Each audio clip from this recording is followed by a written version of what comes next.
Look, we're making the new counterculture whether they want it or not. So who's going to run the non-woke answer to Newsarama or the non-autistic IGN? Ladies and gentlemen, you know him. He's the man, the myth, the legend, the guy who's running IronAge.media, creating Anvil, the anthology. Iron Age. Iron Age. Who even knows? Iron Age. Yeah. My next co-host, the man who will absolutely make you change. And by making you change, what I mean by that is he is going to help you change from having that story in your head to putting it on paper and putting it into people's hands. And this is the man, the myth, the legend, Daniel P. Riley of whimsyland.org. Number one Iron Age booty daddy. Ladies and gentlemen, my name is Royce. Welcome back to A Drink with Crazy. I am buying a goat. I love goat. We have a show this evening, or we don't, and it all stops here. That's fine.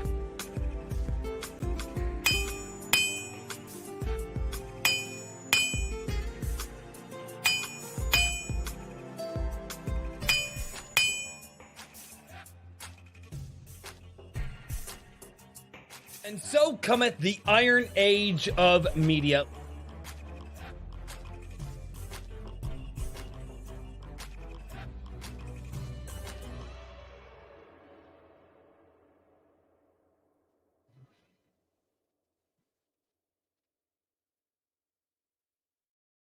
Ladies and gentlemen, welcome back to Iron Age Nights.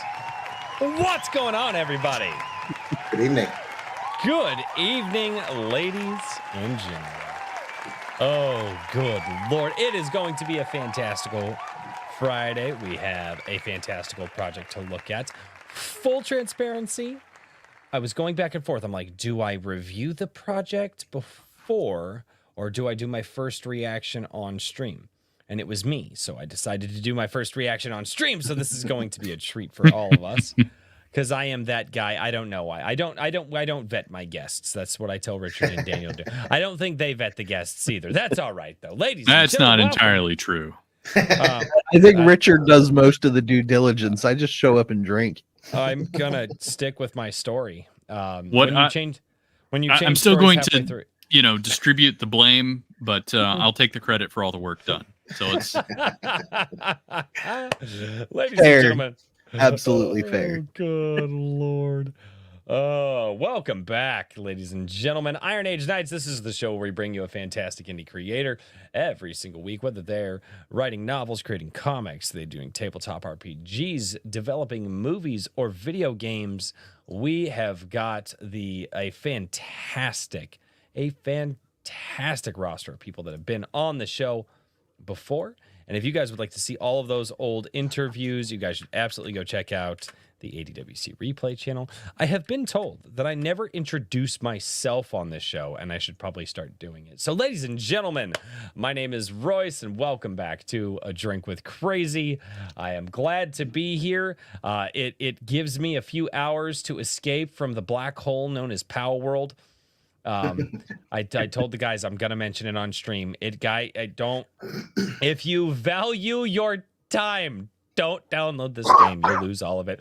And with that being said, ladies and gentlemen, the man, the myth, the legend, the guy who is working on the Anvil, and I believe 3 is getting ready to go, and 4 is in the works. And ladies and gentlemen, Richard, from IronAge.media, what's going on, man? Howdy. Yes, issue number 3 is getting very close to being finalized. If you want a physical copy of issue number 3 and you don't want to risk not being able to buy one of the overruns, then please go and order that on anvilmagazine.com. I just dropped links there in the chat. It is it's getting real close. I'm going to be sending it to the printer this coming week. Sweet. And there's a few last minute little things that need to get fixed here and there, but otherwise we're very close. Jake has been doing a good job there.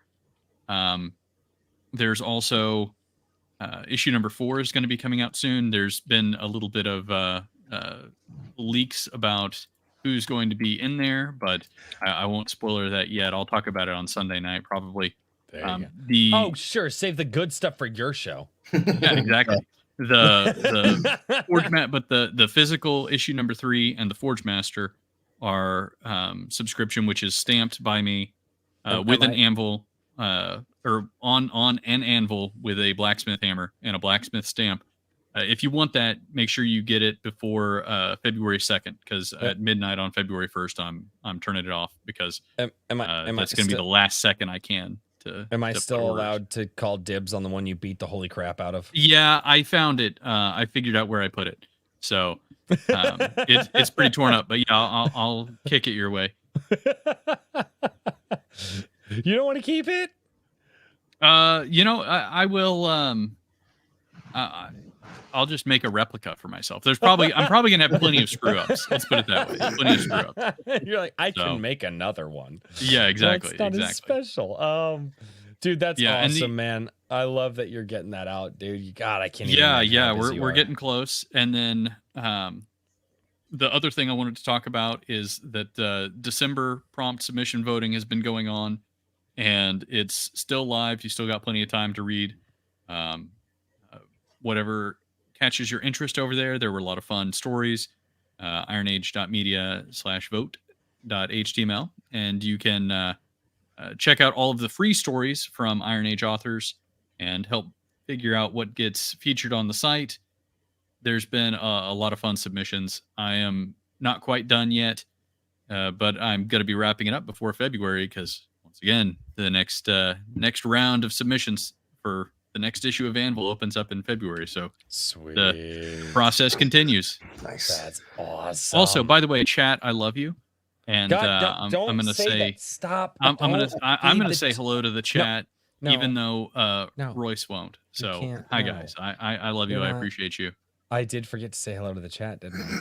Yeah. You know what else I forgot to do? Because again, the black hole of Power World is sucking up all of my energy. Dude, it's not even a lie. I literally at 7 o'clock, I was like, I'm done. You're Okay. just new inventive ways to It's abuse and extort the pals for their labor. Dude, it's not. Anyway, I forgot to mention something, as well as forgetting to say hello to the chat. So what I am looking into chat. I am looking into actually getting an email list. So that way, because I know a lot of people have said that they're not getting notifications for the YouTube videos. They didn't like. There are a lot of people out there who'll tune into like Sunday Coffee who have no idea that this show even exists, right? And they'll ask me, they're like, "Hey, like, do you ever talk with indie creators?" Like, we actually had somebody on last week's Sunday Coffee is a longtime subscriber of the channel, love him to death, Sir Ubisoft. I asked if we ever talked to indie creators, and I was like, so Never. I realize that is a problem with YouTube and sending out notifications. So I'm looking into getting. I'm looking into getting an email list set up. I'm looking into some websites right now. So as soon as I get that going, my hope is to get that going this week. I'll start advertising for it. And if you guys are getting YouTube notifications, I guess you don't need it. But if you guys get some and don't get some or whatever, sign up for the email list. That's going to be one of those things that I send out every, I don't know if it'll do it every video. I've got to figure all that out, but I'm actively working on that because I'm getting tired of hearing people tell me they're not getting notified. So with that being said, I guess I should say hello to chat and then I can introduce everybody else. Funny thing is, backstage before we go live, I tell our guest every week, hey, I'm going to click this. We're going to do the bumper music. We're going to do the intro video. And then I'm going to say hello to the chat. And then I'll introduce my co-hosts. I forgot about the chat. Sorry. Not sorry. I'm not going to apologize to the chat. They're the chat. Ladies and gentlemen, over on Rumble, we got Chatsu. What's going on, man? How you doing? We got Garham over there as well. It's good to see you. We got Horizon Talker over on YouTube. We got Trippy Soul. What's going on? Timo Burnham. Ocean's Child. Hello. What's up? We got Bat Sauce. Bat Sauce is the guy who did the intro. For this show. And as far as I know, he's always looking to see what ideas you guys have in the chat to make the intro even better. So you guys can touch base with Bat Sauce. He is also in my Gilded server, which is where this community gathers, and they share all kinds of knowledge and memes. So shout out to Bat Sauce. The guy's awesome. We got Garham as well over on YouTube, double dipping. Alt Simon, what's going on? Midnight Star Archives, how are you doing?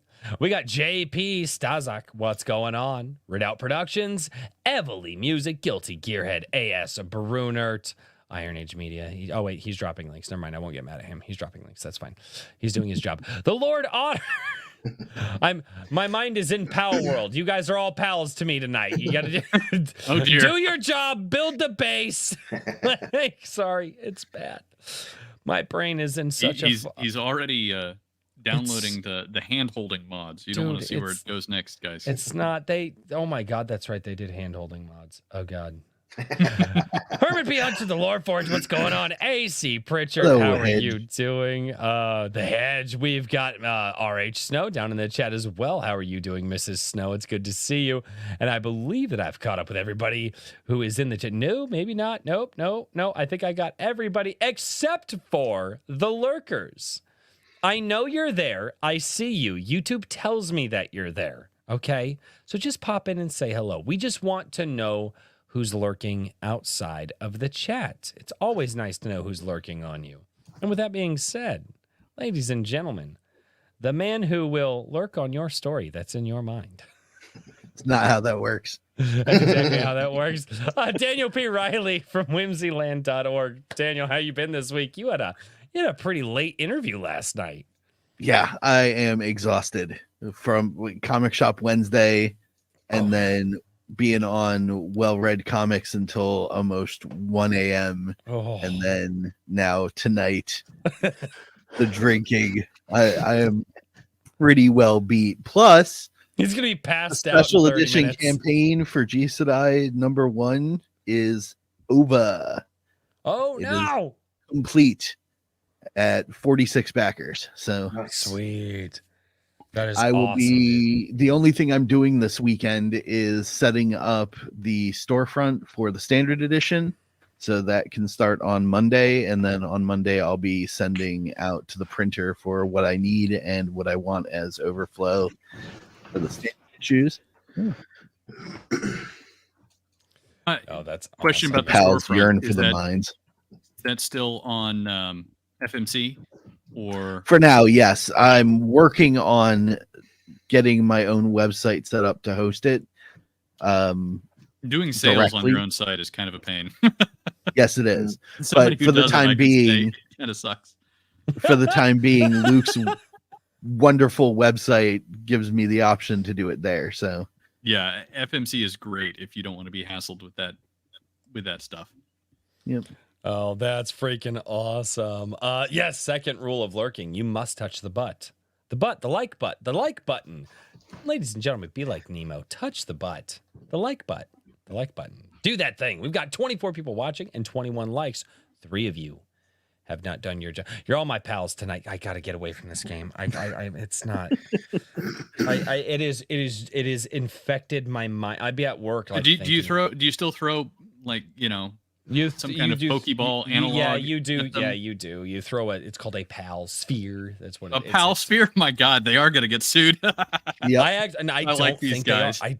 I don't think they are, dude. Like they announced. Anyway, that's no. We're not. No. We're here to talk. We have a creator to about interview.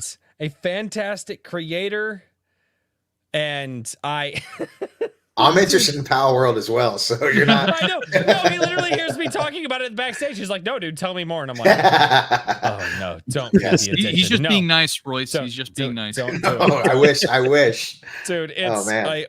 I'm 90% sure my wife and I are gonna do like a marathon stream tomorrow. Like we might start at like mid-afternoon and just play through the night. Like there's a very good chance Sunday coffee. He wanted I'm to gonna be cancel very the show tonight, believe it or not. I was gonna be sick. Guys, I'm sick. I have no idea. I can't. Of course, I voice to text and forget to turn it off. So then all of a sudden it would come through, stupid thing, why aren't you working the rock core? And that would come through the text, and they're like, Royce, we don't know what. Oh, God. The Lord Otter sent in a member chat. He's been a member of the channel for 9 months. He says, the Otter is your friend. He is not your pal. You're not my buddy, guy. I'm not your friend, pal. Oh, God. So, ladies and gentlemen, without any further ado, let's introduce our fantastic guest for the evening. There are some people popping in. I see you guys popping in. Hello to everybody in the chat. But this is an interesting look at issue number 2, funding right now over on Indiegogo. And I want to get into this because I haven't even checked it out. I wanted to go in blind. Nice. But ladies and gentlemen, Dionysios. How's everybody coming doing? out with the Tome of Reckoning issue 2. What's going on, man? Hanging out, just getting some artwork done. Just finished the secret print for the next tier that we have. Other than that, just cranking on getting some stuff done, and jealous of people that are able to play Power World right now. So other than that, just cranking. Like I said, I would not be able to do this, but my audio setup is not good enough for some projects that I want to do. So like I actually have to build stuff, and until I get the material to build the things, like I can't. So I was like, well, babe, let's find a game. Like my time opened up a little bit, so I'll play some games with my wife, and I made a mistake. I think it's fortuitous, man. So I made a mistake. Take advantage of it while you can. You're gonna be busy before you know it. So no, I think so. So Dionysios and Dennis. Yes. Dude. So all right. So a horror adventure. However, let's start all the way back. And I don't know where this story starts, whether it's very little Dennis, whether it's teenage angsty Dennis, or like mildly responsible 20-year-old Dennis. But where does all of this start for you wanting to create your own story? Or how did you get into comic books to want to create your own? Where does that story begin for you? Well, I would say actually all 3 of those phases you mentioned, the Tome of Reckoning in one way or another has been with me. It started when I was a kid. You know, I loved, my aunt showed me how to draw when I was a kid. And that really sparked my imagination. I also loved writing. And upon, you know, I loved, you know, stuff like Spider-Man, like shows and stuff as a kid, but I didn't really, you know, I wasn't fully aware of comic books until I was about like 12 years old. And upon getting my first comic, then I realized, well, I can marry this, you know, and put it together and make my own story. So it's been with me. I would say the Tome of Reckoning has been with me since I was about 12 years old, in one shape or another. Yeah. So, and I've worked on it diligently, you know, in one way or another through the years, whether it was just, you know, little thoughts here and there, until I finally buckled down and tried to break the story down about 5 years ago. And broke it all down, wrote it all out, and have been trucking ever since. And more so recently, since I've had a better prescription with glasses. So my artwork's tighter. It's easier to draw. Yeah, I tell you what, man. For the longest time, dude, I didn't have a prescription. And I remember when I finally got my prescription, the doctor I went to was like, "Oh, you're back. You know, it's been 10 years since I told you should have had glasses." So I waited a long time. So Did the doctor actually remember you? He did. Well, he looked at his file and he's like, "Oh, you came in 10 years ago with, you know, whoever you were with at that time for a prescription. You never filled it. You know, I never got it." So my eyes deteriorated fairly, well, I wouldn't say quickly, but during that time, in that 10 years, I needed glasses. So there was a point in time when I'd be drawing and I would be just so bored of it. Thought I was bored of it. It's just my eyes, they were giving out, man. And now that I've got a new prescription, my stuff is tighter and cranking away. And it's my besides my family, it's my second love. So yeah, dude, that's just awesome. Just drawing. Yep. That's awesome. Yeah. So you're amazing how important being able to see is, dude. Right? It's insane, man. And it's funny. I just went for a new prescription yesterday, and you know, my stuff. I hate to even. I don't have my other pair. For the longest time, I've been wearing double glasses. I look like a freak, so I'll put like 2 glasses on, and I can see everything normally. So now, come in a week, as soon as my glasses show up, I'll be back to 1 pair. So I'll be 4 eyes again, not 6. So right. Yeah, it's insane. Mrs. RH knows that she knows that. I give my buddy a bunch of crap because he's got a crazy prescription, and I always give him crap because he's got like the best like 4K monitors. He's a big gamer, best 4K monitors and stuff like that. And he goes, I was like, "Did you really need the 4K monitors?" He goes, "I can't see." I was like, "Oh yeah, I guess 4K for you is standard def for most people." That's awesome, dude. That's hilarious.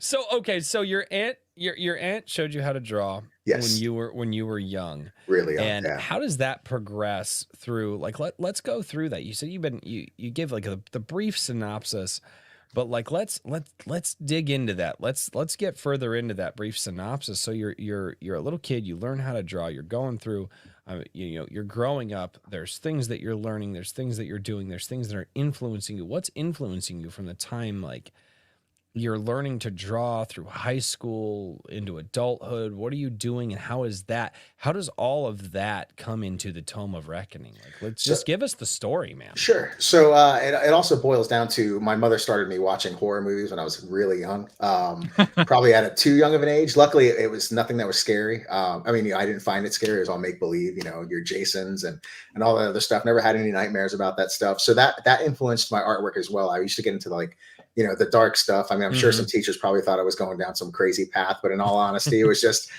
just drawing stuff that was, so to speak, fun, My kids are the same, actually. That's awesome, dude. Yeah. So essentially my love of horror, my love of story, and influence wise, I think as soon as I cracked open that first comic book, that opened up a whole new world. Prior to that, I was drawing from life, looking at things and as soon as I could see that there was a different way to different styles and whatnot to incorporate into my artwork, it really took off, So a lot of my influences when I finally found out about comics were things like Art Adams and later on Todd McFarlane and the Jim Lees and all that. But the biggest influence I would say was like Art Adams and I didn't take much from this guy, but he's a big influence just in the horror aspect, was Bernie Wrightson. So, I mean, that was essentially just finding out about comics really opened up my worldview when it came to storytelling and what you can do, with no budget. I mean, Right. you'd love to tell, a movie or something like that, but you can do that with comics, and your budget is just limited to your imagination. So that's pretty much the story of my art journey, so to speak. That's awesome, man. Thank you. So what was the thing that set you on laying this out 5 years ago? I just because I always had it. It was it's like I tell people, that meme where the guy's sleeping in bed next to the girl and he must be thinking about women. It was always the Tome of Reckoning for me. It was a psychosis, because I was trying to break down the story in so many different ways that when I finally had time to myself, about 5 or 6 years ago, I was finally single for a good while and just in a good space where it was fun coming home and just drawing and writing, and I think that's really what opened up, was that I finally had that time to do so. And then shortly after that, I had met my fiance, and luckily I've known her for about 15 years, and being with her is like being alone, and I mean that in the best way possible. I just mean that we can sit on the couch and she's not needy. She's I'm gonna awesome. clip that out of context. Well, and she's actually the colorist on the first issue, and she'll be the colorist on the third issue. She helped me on the second issue. I colored. She set me up. I wasn't really, Photoshop was new to me. It still is, but she held my hand for the second issue. So it's essentially me coloring with her help. And then from issue 3 on will be her coloring. And she's a great artist in her own. That's cool. Yeah. So, and like, we were talking earlier, you're playing games with your wife. I play games with her, so it's one of those relationships that I'm stoked that I'm a lucky guy to have her in my life. So that was another thing, was it made it easy with her around, that I didn't have to focus on other things that I didn't need to focus on. I could focus on the storytelling while still being a good partner and a good, father and fiance / husband. So yeah, so she's a big reason why this stuff is getting done now, more so than it was prior. It's just because it's hard to I feel very fortuitous to have a partner that is into the same stuff that I am. Artwork, games, being a killer parent. I'm an okay parent. She's really good.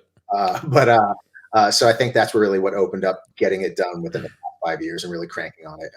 And especially right now, even more so than before. It's just, I feel more comfortable with the glasses and just knowing where the story goes. So that's awesome, man. That's really cool. So let's do it this way then. Let's show everybody the Indiegogo page here that I have pulled up. I've had it pulled up for a while. And let's check out the trailer for the Tome of Reckoning. Thanks. Very, very simple trailer. A lot of artwork in there and a lot of different imagery as well. I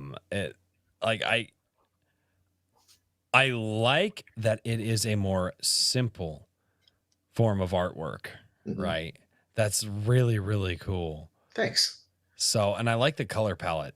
And you said you were guided on this one in the coloring? I was guided on the second issue. On this, she did the colors for that and the other cover. And then for the first, I think 6 or 7 pages on this little preview, it's all her color work.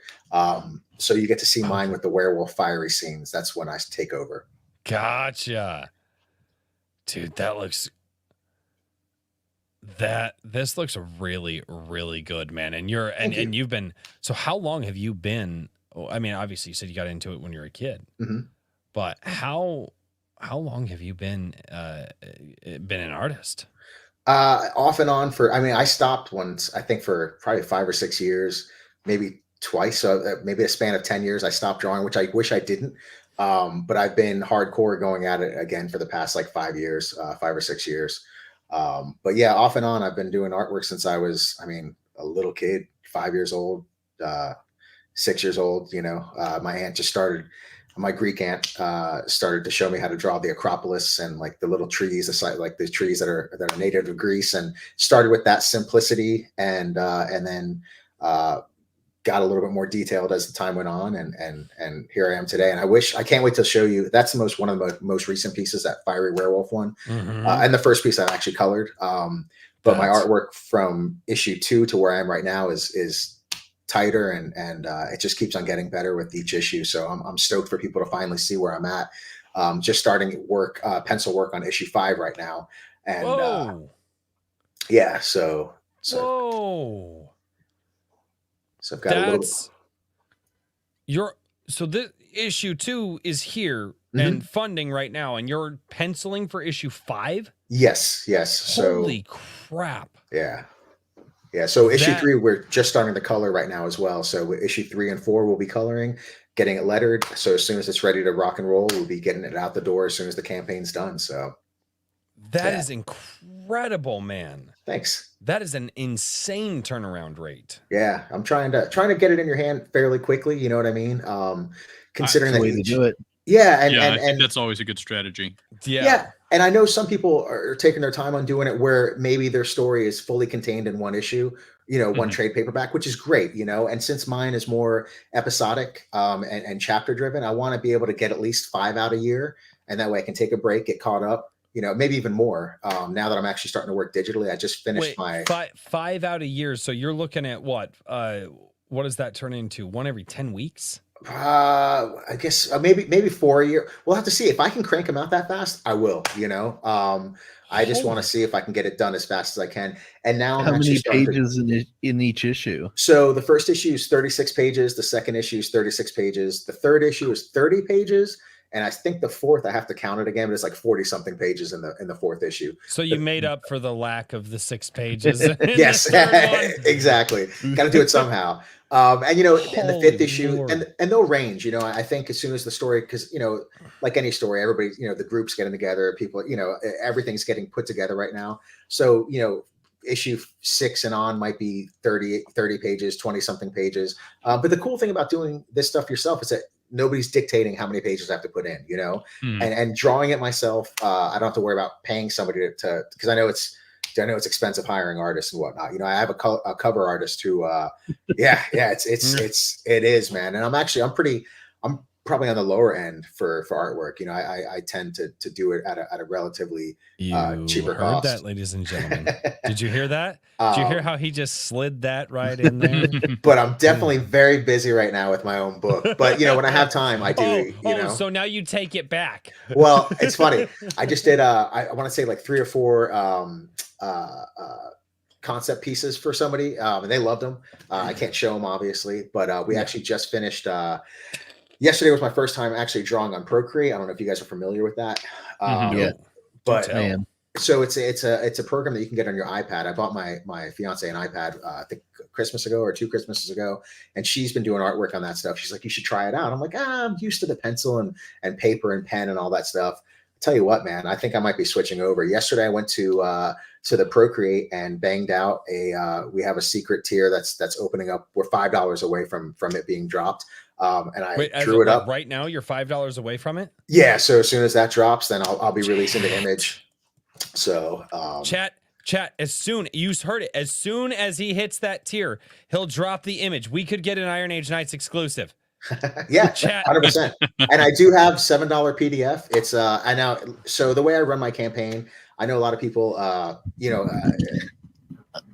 it's a little bit more expensive, but it's I have $7 PDF for 72 pages. So you essentially get the first 2 issues for $7.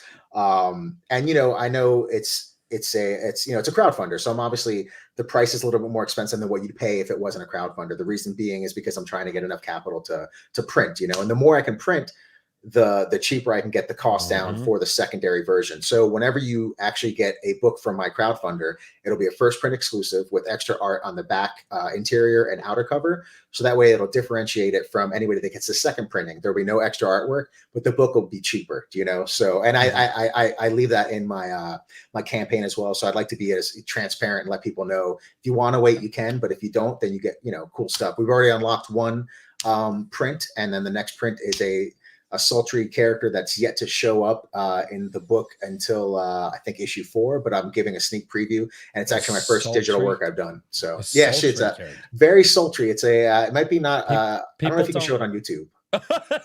It's Nips. I don't know if that's okay on YouTube or not. Probably not. Sultry. I got you. a lot of, as my chats would say, a lot of lungs in that. A lot of lungs in yes, those. for sure. So I drew that up yesterday, and then Jewel colored it up yesterday as well, and it's awesome, man. I'm really stoked for people to see where my art is right now. That's freaking great, man. Thanks. Well, I'm hoping that somebody will want to go check it out and back it, because I would love to see some exclusive art on Iron Age Nights. I love doing that. That was one of the coolest things to do. It's awesome. Give me a sec. Daniel's just like, I'm already doing it. Daniel, yeah, we're supposed to let the chat do it. We can do it after. You gotta hang it over their heads. It looks cool. Yeah. Now they've got to do it because I did it. Literally just now. Wait for it. Wait, no, it's not reloading. Oh, it didn't reload. It needs to load. Let's pull it up and we'll refresh the page. Okay, so we are at 995 out of the goal, which is fantastic that you were able to fund. So, okay, just finalized. Tell us a little bit more about issue number 1 and about the world that you have set up here. What is the Tome of Reckoning? So the Tome of Reckoning is it's a story that takes place during an impending apocalypse. So this whole story takes place during a time when we're starting to see crazy stuff happen in the world. Rifts are opening up, different dimensions are pouring into our world, ours into their world. And there's a group of characters that are sort of thrown together. And during this, they're fighting a 2-front war against shadowy government forces and an ancient evil from beyond. And all the while on their road trip, the world is falling apart around them. So it's essentially the whole story, because it's a 3-parter. The first part's about 10, 15 issues. Second part's, I think, 7, and then the last one's 10. It's this initial part is just about them making it to the end of the world and surviving. And along the way, the world opens up. I mean, within the 3rd issue, I'm introducing a whole new cast of characters where there's the secondary plot that's going on that's running alongside the first plot, but it's essentially just a world of monsters and gods and aliens from different dimensions that are all just converging on Earth. And the Tome of Reckoning itself is a ethereal book that writes down all of the times that the world, this world and every other world, has reset. So it's essentially just who's going to survive and what is the world going to look like at the end when this is all over, and who decides it. Who writes the rules, who writes the history, and who's going to make it out, and what the world will look like. Because there's other worlds that show up in this book that when they've had their reckoning before has not gone the way we have, and might be darker and Oh, go ahead. No, I was just gonna say I like what you're doing with multi-dimensional storytelling because a lot of people don't necessarily go that route, and I really like the way that you're taking multi-dimension, because working with multi-dimensions is really, really hard to do, and I like that. I like the premise of that. That sounds really freaking cool. Thanks, man. And speaking of the time that I took to, laying awake in bed, I have meticulously thought of the story and tried to make sure that everything works out. And I'm stoked. She's heard it. She knows where it goes. And I really love the story, man. 1,100 US dollars. Wow. I thank you so much, guys. That's crazy. Unbelievable. Thank you. Holy crap. That is nuts. That is so awesome. I guess, can I send one of you guys the image if that's cool? You're more than welcome to. We can. You can also bring it up as a yeah. You can. You can also share it on StreamYard here if you would like to. So I'm on the ladies' computer. This is because I used to be prior until yesterday very just 2001 monkey banging on stuff. So if I can send you guys the image, if that's cool, from my Twitter. Sure. Yeah. Shoot it over on Twitter. I think I sent you a DM a little earlier. I'm more than happy to pull it up. Let's see here. That's freaking cool, dude. Oh my God. Chat, I'm stoked. I can't believe it. Thank you, guys. Chat, you guys unlocked exclusive art. There we go. I need Thank to you, stop. guys. That is absolutely epic. I love that. This is my favorite, one of my favorite parts of the show. And I'm sending it to Iron Age Media, and I'm not putting it on Twitter yet, so that way you guys get the first exclusive of it. So thank you, guys. You are a gem, good sir. Thank you. I can't believe it. All right. Hold on. We're gonna have to. I hope you guys like it. I know. Yes. Hold on. We're gonna have to. Let me bring up GIMP here real quick. We're gonna have to add a censor bar. Now it's not too. I mean, it's risque for YouTube. Too, but no. But I just want. I'm with you 100. I just want to say, it's definitely enough. So it's. So it would have fit in on Twitch with the censor bar. Bars, you mischievous fellow. All right, hold on. You mischievous fellow. Let's see here. Hold on. God.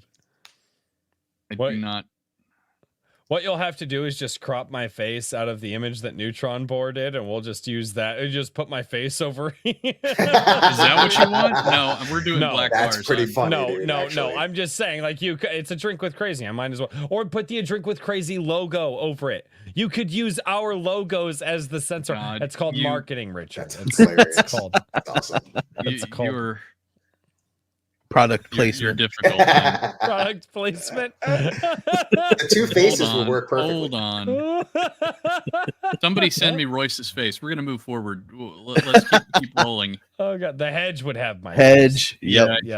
The hedge has cropped out my face many a times. Hedge has probably already started. Yeah, he's probably already DMing me something on that I don't have it up right now. God. Oh, no, he hasn't yet. I'm very disappointed. Let's see. You're slipping, Hedge. I know. All right. Fantastic. See, AC Pritchard says it's a good idea. You just take our logos, and just use that as the censor bar, and that's what we'll do from now on. Oh, good Lord. Hey, my love. It's my lovely wife down in the chat. Hello, lovely girl. What are you doing? What are you doing, little? What are you doing? What are you doing? Are you hanging out with the little ones? She's playing Pals World. Yeah. She's probably playing Pals. She probably is playing Pal World. That game is, dude, her base is like so much better than mine. So I actually, you guys aren't playing on a server? No, we have both. So she has her own individual world, and then I have mine. You guys have really, well, never mind. What are you talking about? What are you talking about? Nothing. I'm a little distracted. Richard's trying to talk and do things at the same time. Yeah. Anyway. No. So, okay. All right. So you're looking at cranking out an incredible amount of issues for an independent. And again, and I think everybody is down for that. If you're able to crank out a book every 10 weeks or however many you're able to do. Right.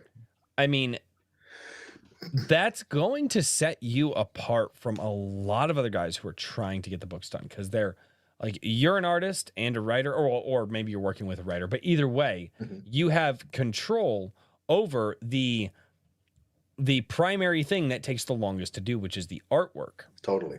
And so, I mean, outside of just passion and drive, like why go for 5 books a year? Why, like, is it, or why shoot for that? Not saying you're going to hit it, but like, Right. why shoot for that? Like, when some guys are doing 2 books a year, maybe. I think it's like I said earlier, it's my psychosis. So if I wasn't getting this out, if nobody else was into this, and I hope they are, I would be doing it for myself. So instead of just holding on to it myself, as many as I can get done, I want to get out, because I really want to see the story done. I mean, that's my biggest thing. If I was loaded, I would be at home drawing this book. So I just want to get it out to as many people. I'm really proud of the story.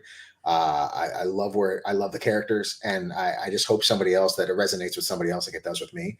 So that's essentially it. I mean, I don't know if that's, I don't know if that's hubris or I just love this book, man. I really do. And it's just a story that I really want to get out.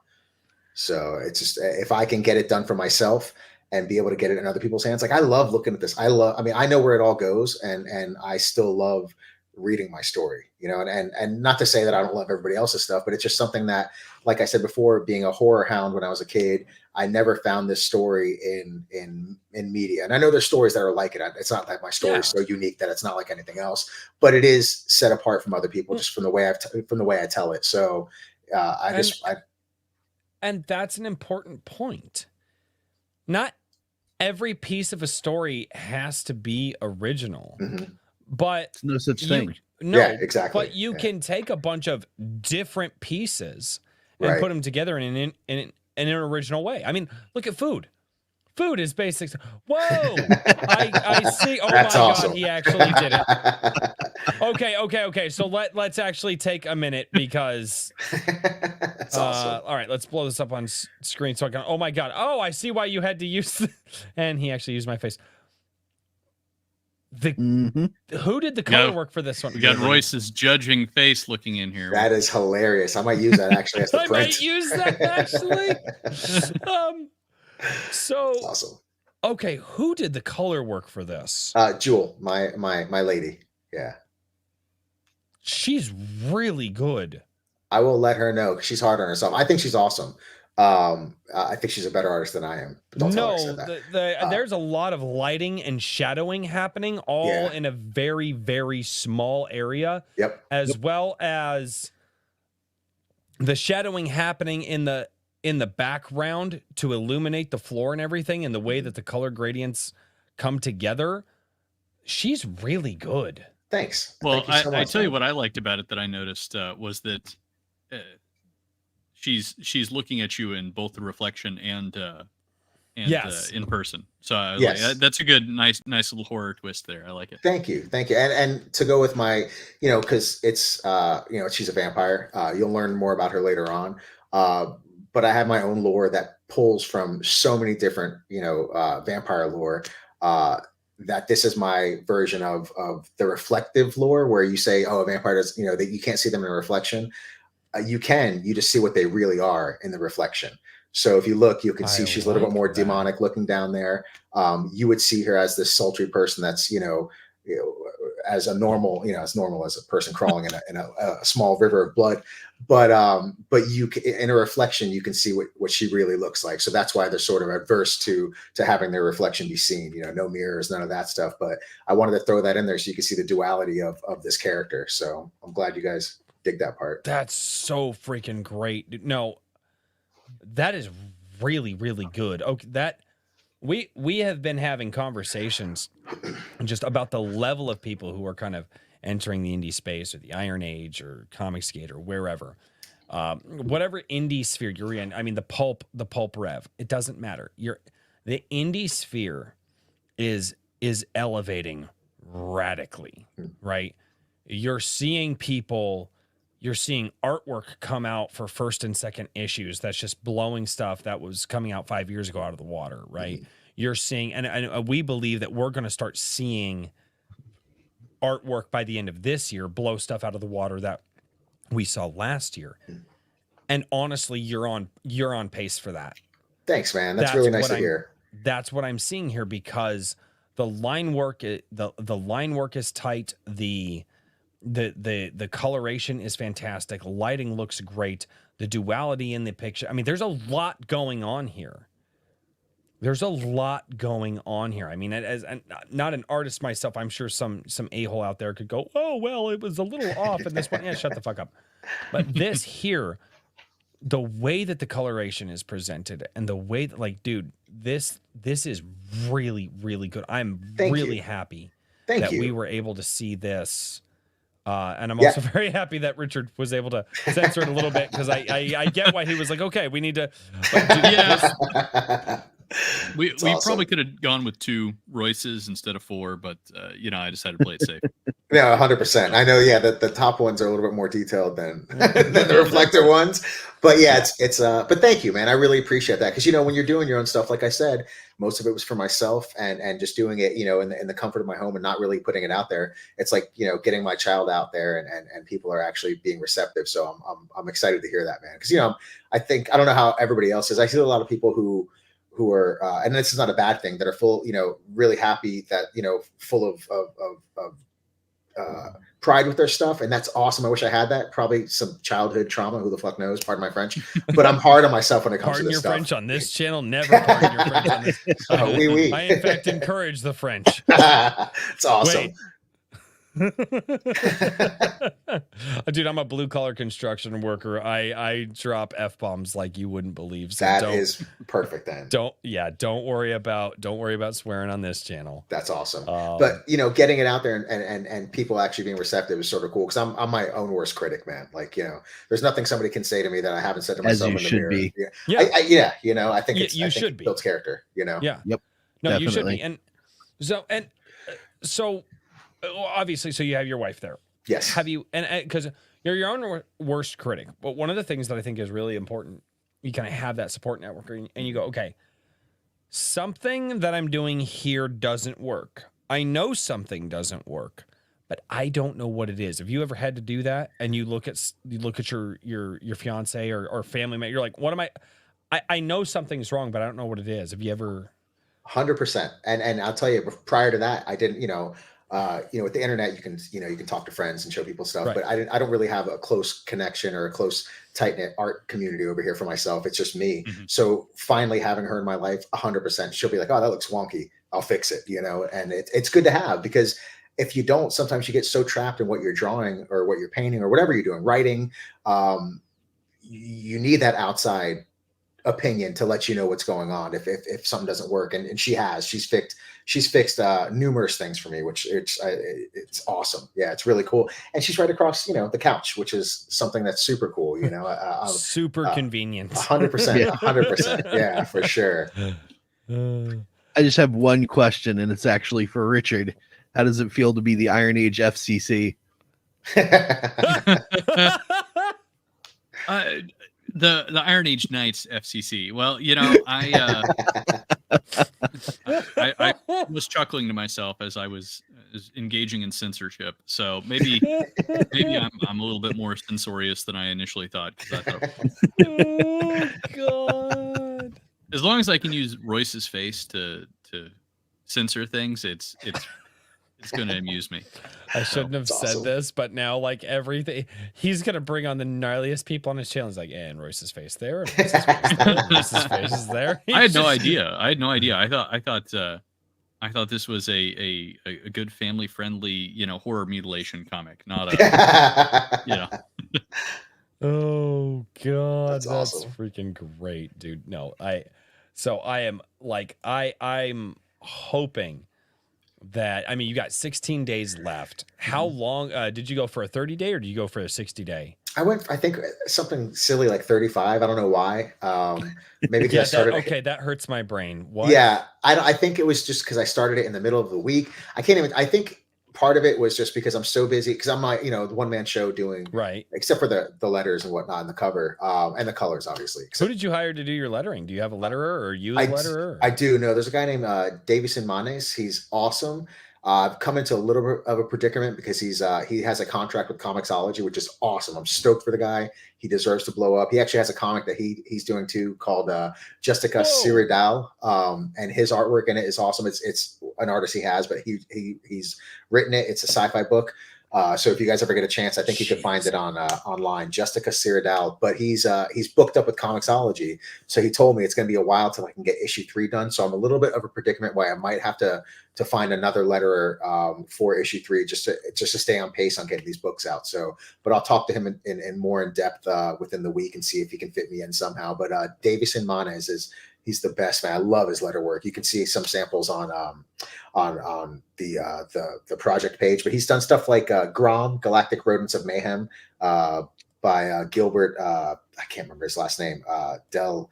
Regardless, Davison's done a lot of stuff. He's worked on a lot of indie books, and now he's doing stuff for Comixology.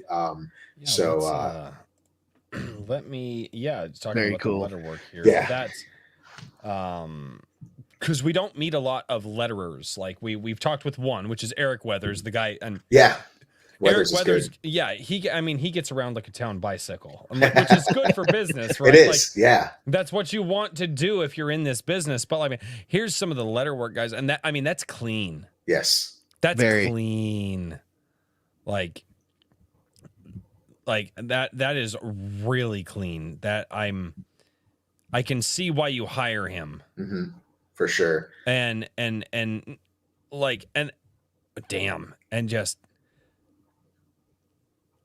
no, I can absolutely see why you hire him. And I bringing up letterers, like maybe we should, I don't know, should we try to find more comic letterers, guys, and like talk with them to be like, hey guys, there's more people that you can hire other than like I think we've already got a lot of people, you know what I mean? Like, yeah, we don't need to be going out. Our list is extensive. Yeah. Right.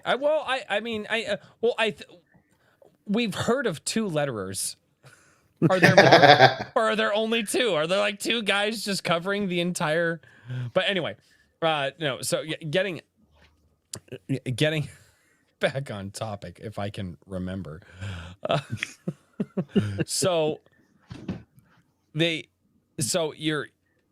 You've got the lettering locked in for issue 2. Yes. You did a 35-day campaign, which hurts that really hurts my brain. So you're a little more than halfway through the campaign, which is really cool that you've obviously funded and backed. Guys, totally. By the way, do me a favor, guys. Instead of just me telling you to go and check out his fantastic Indiegogo campaign, do me a favor. Take that link that I just posted below. I want you guys to take that link, and I want you guys to say, hey, if you're into horror and comics, and I want you guys to post that on all your social medias. Post it on your Facebooks. Post it on your Twitters, Instagrams. Take that link, pull some artwork, share this out, shout this out, and say, hey, there's a horror comic here that you might be interested in. Dude's doing good work. So do that. Do that not just for me, chat, but do that for Dennis over here, because thank you, guys. That can help immensely. We have 30 people right now watching this stream. If 30 people shared that to all of their different social media platforms, you could very well start a grassroots movement. It literally 30 people, you guys right here, could make that difference. So take that link and share that link on Facebook or Twitter or wherever. Pull it up on your phone. Pull the live chat up on your phone. Do that thing. I promise you guys, you have no idea how huge that is. I was on top chat this entire time instead of live chat. It's awesome. So you just figured that out, Rice. I figured it out when I started the stream, but if I change it, like when you change it, if chats have been there for a while, it just erases them. And I like to, and so I like to say hello to everybody. I forgot to change it when I need to. But yes, so the shout out should be standard fare, I think, especially for this show. Have you met me? Yes. Well, not in person, so it doesn't count. Anyway, but oh, good Lord. So, I'm way off track tonight. I'm sorry. So you're halfway through. You fund halfway through. Mhm. Obviously, this is issue 2. You've Yes. had one other campaign before. If you don't mind me asking, how did issue number 1 go? Issue 1, I funded. It took us the duration of the campaign, which was I think 30 days. Not some odd number this time. 30 days, and we got $500, and it was I asked for 500, and we got 500, and I closed it down, and we were able to print up a decent amount with that money and send them out. I got everything out. I think we had a little bit of a printer's issue. It was going to be delivered within a month. Yeah, 100%. You don't say. That's so funny. That is the through line. Oh yeah. That is, if you are printing independent comics in any capacity, and it doesn't matter if you are beginning, you don't have a big following, or if you are a very large YouTuber, all of them have printer issues. Yes. Every single. It takes time to find a good one. I'm so glad that I was able to find somebody with Anvil that's local, because I was looking for local because I wanted to reduce the Shipping lead time costs. on things. Yeah. And avoid shipping and such. Yeah. But Well, but even then, the first go round was So- a big faux pas. so Shadiversity came on and shared Oh man, his. Oh my god, he had a rough time, dude. Really? Oh yeah, so he came on our 1 year show that we did. Our episode. What did we do? It was episode 52, which technically wasn't. It was the end of the year. Anyway, but he came on our 1 year. His was a nightmare because he wasn't just doing a comic. He was doing leather bound. Oh wow. Yeah. That's crazy. Yeah. So he was doing this. Oh right. wow. And it's all custom too. So and then I was listening to a podcast from, or not a podcast, one of the episodes from Clownfish TV, who is doing Crimson Wren, and Crimson Wren ended up coming out a little late. And it got to a point where Neon had said, he's like, he told the printer he was working with, he's like, look, you're going to get us our product, or the next time you hear from us, it will be from my lawyer. Like, I've heard it from and then we've talked with people on the show here who are more at the lower levels, right? So those are big YouTubers. Let's go down to smaller guys. We've talked to guys here at this level, like what we're like our level here. And they've all had printer issues. I mean, Richard had printer issues. Like there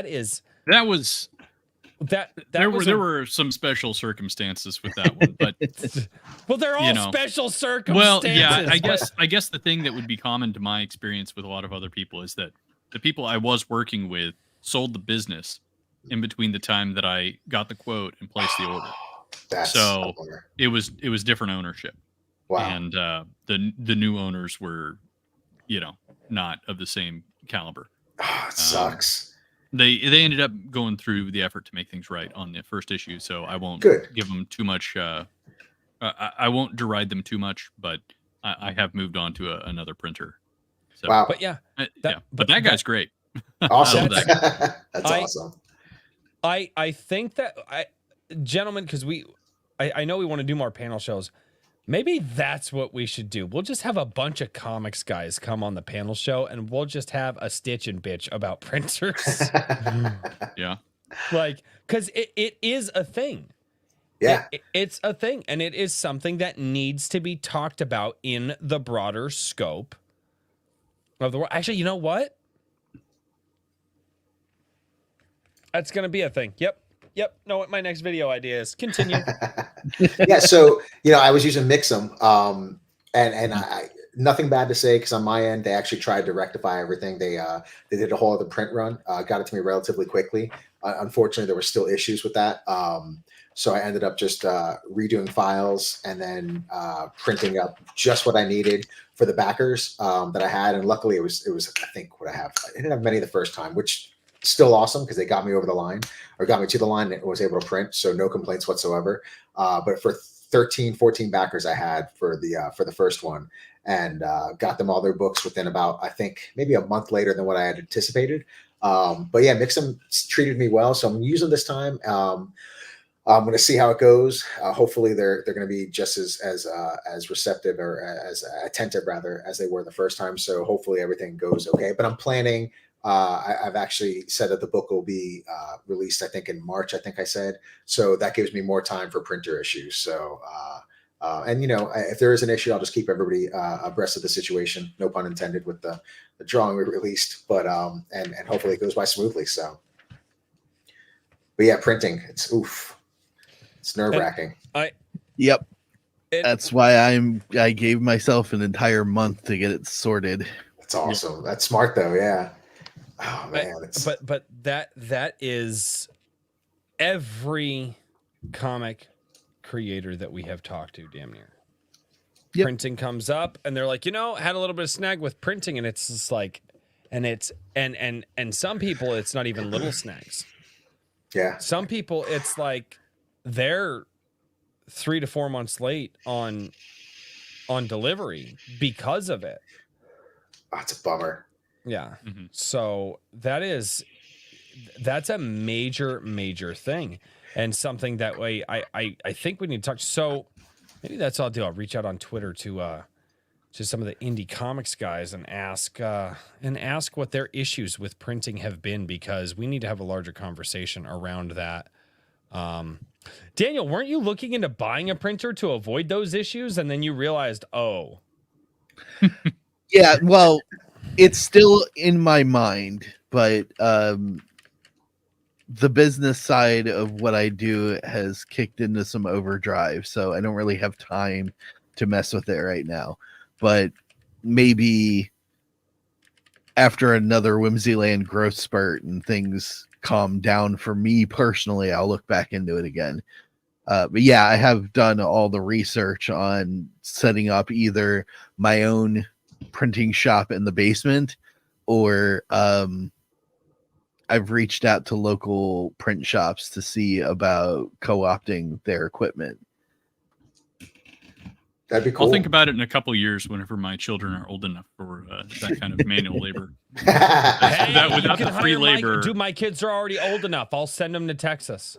You know what? They can learn, dude. They can learn the value of what 50 cents a day is. Yeah. That's awesome. I already have cardboard boxes and tarps saved up for the incoming blue state refugees. So there you go.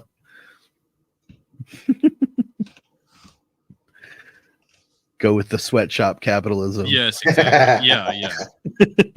While Royce is playing make believe sweatshop in Pal's World, I'll be playing real world sweatshop with his there you go. I'm not playing make believe sweatshop, but I actually talked. Never mind. Oh, damn it! You brought it up.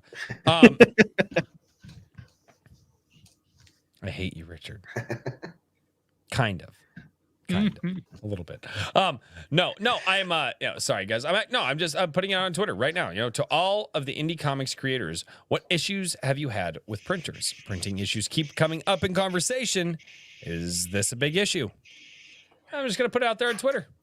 Let's see what comes of it. Because might be making a video about that because it keeps coming up in conversation. How many times have we had a conversation about printing issues at this point? Just on this. I mean, I think it's manufacturing. I mean, here's my hypothesis: is that it's not printing; it's everything. Yep. Right? Like everything has gone down in terms of manufacturing quality, and that's both because of your supply chain issues and just problems with raw goods getting squeezed for value, and then like a basically diminishing value of what you're able to get per dollar in terms of labor, because the dollar is devaluing and all these other and the quality things. of but I think it's labor. it's this big problem that's just shaking out into all sorts of little pain points. Oh yeah, everywhere. Garfield's Bizarre Adventure, member for 3 months, says, "Hey, Royce and company, enjoy your Friday night. Enjoy your Friday night." Garfield's Bizarre Adventure. Thanks for. It's a great avatar. I like that. Right. It's awesome. It's awesome. No, and obviously manufacturing, right? Mm-hmm. It's why Amazon can no longer do their 2-day delivery. Like that was a wonderful 5 years. Yeah. Yeah. Like that was the whole reason that like we actually thought of just canceling our Prime membership. We're like, well, if we can't get shipping any faster than normal shipping, why do we even pay for it? Yeah. Which and that's a whole other issue there. Yeah, well, yeah, that's infrastructure because it depends on where you are. I still get 2-day shipping on a lot of stuff, but I'm close to a major metropolitan area. I am Yeah. not. Which So is it good depends 'cause on when where shit you are. hits the fan. Huh? Yes. What? Don't threaten me. But if you do show Who's up at the house, threatening bring you? food. Bring food. I'll fire up the smoker. So anyway, Nice. If you All right. come to kill me, bring a roast. okay. If you're coming to kill me, bring a prime rib and There you give me go. give me some time with it. It's gonna like if it's a big prime rib, it's gonna take me like 18 hours, but you're gonna love it. And at least I can die happy. Did I tell you guys last week that I bought a chuck roll, which is like a large cut of meat from Sam's, and then butchered it down myself? Mhm. Nice. That's the way to do it. Yeah, Yep. it was great, man. It was great cuts of meat out of there. So much more cost effective too, man. It's, Oh yeah, it's yeah, insane. it's way better.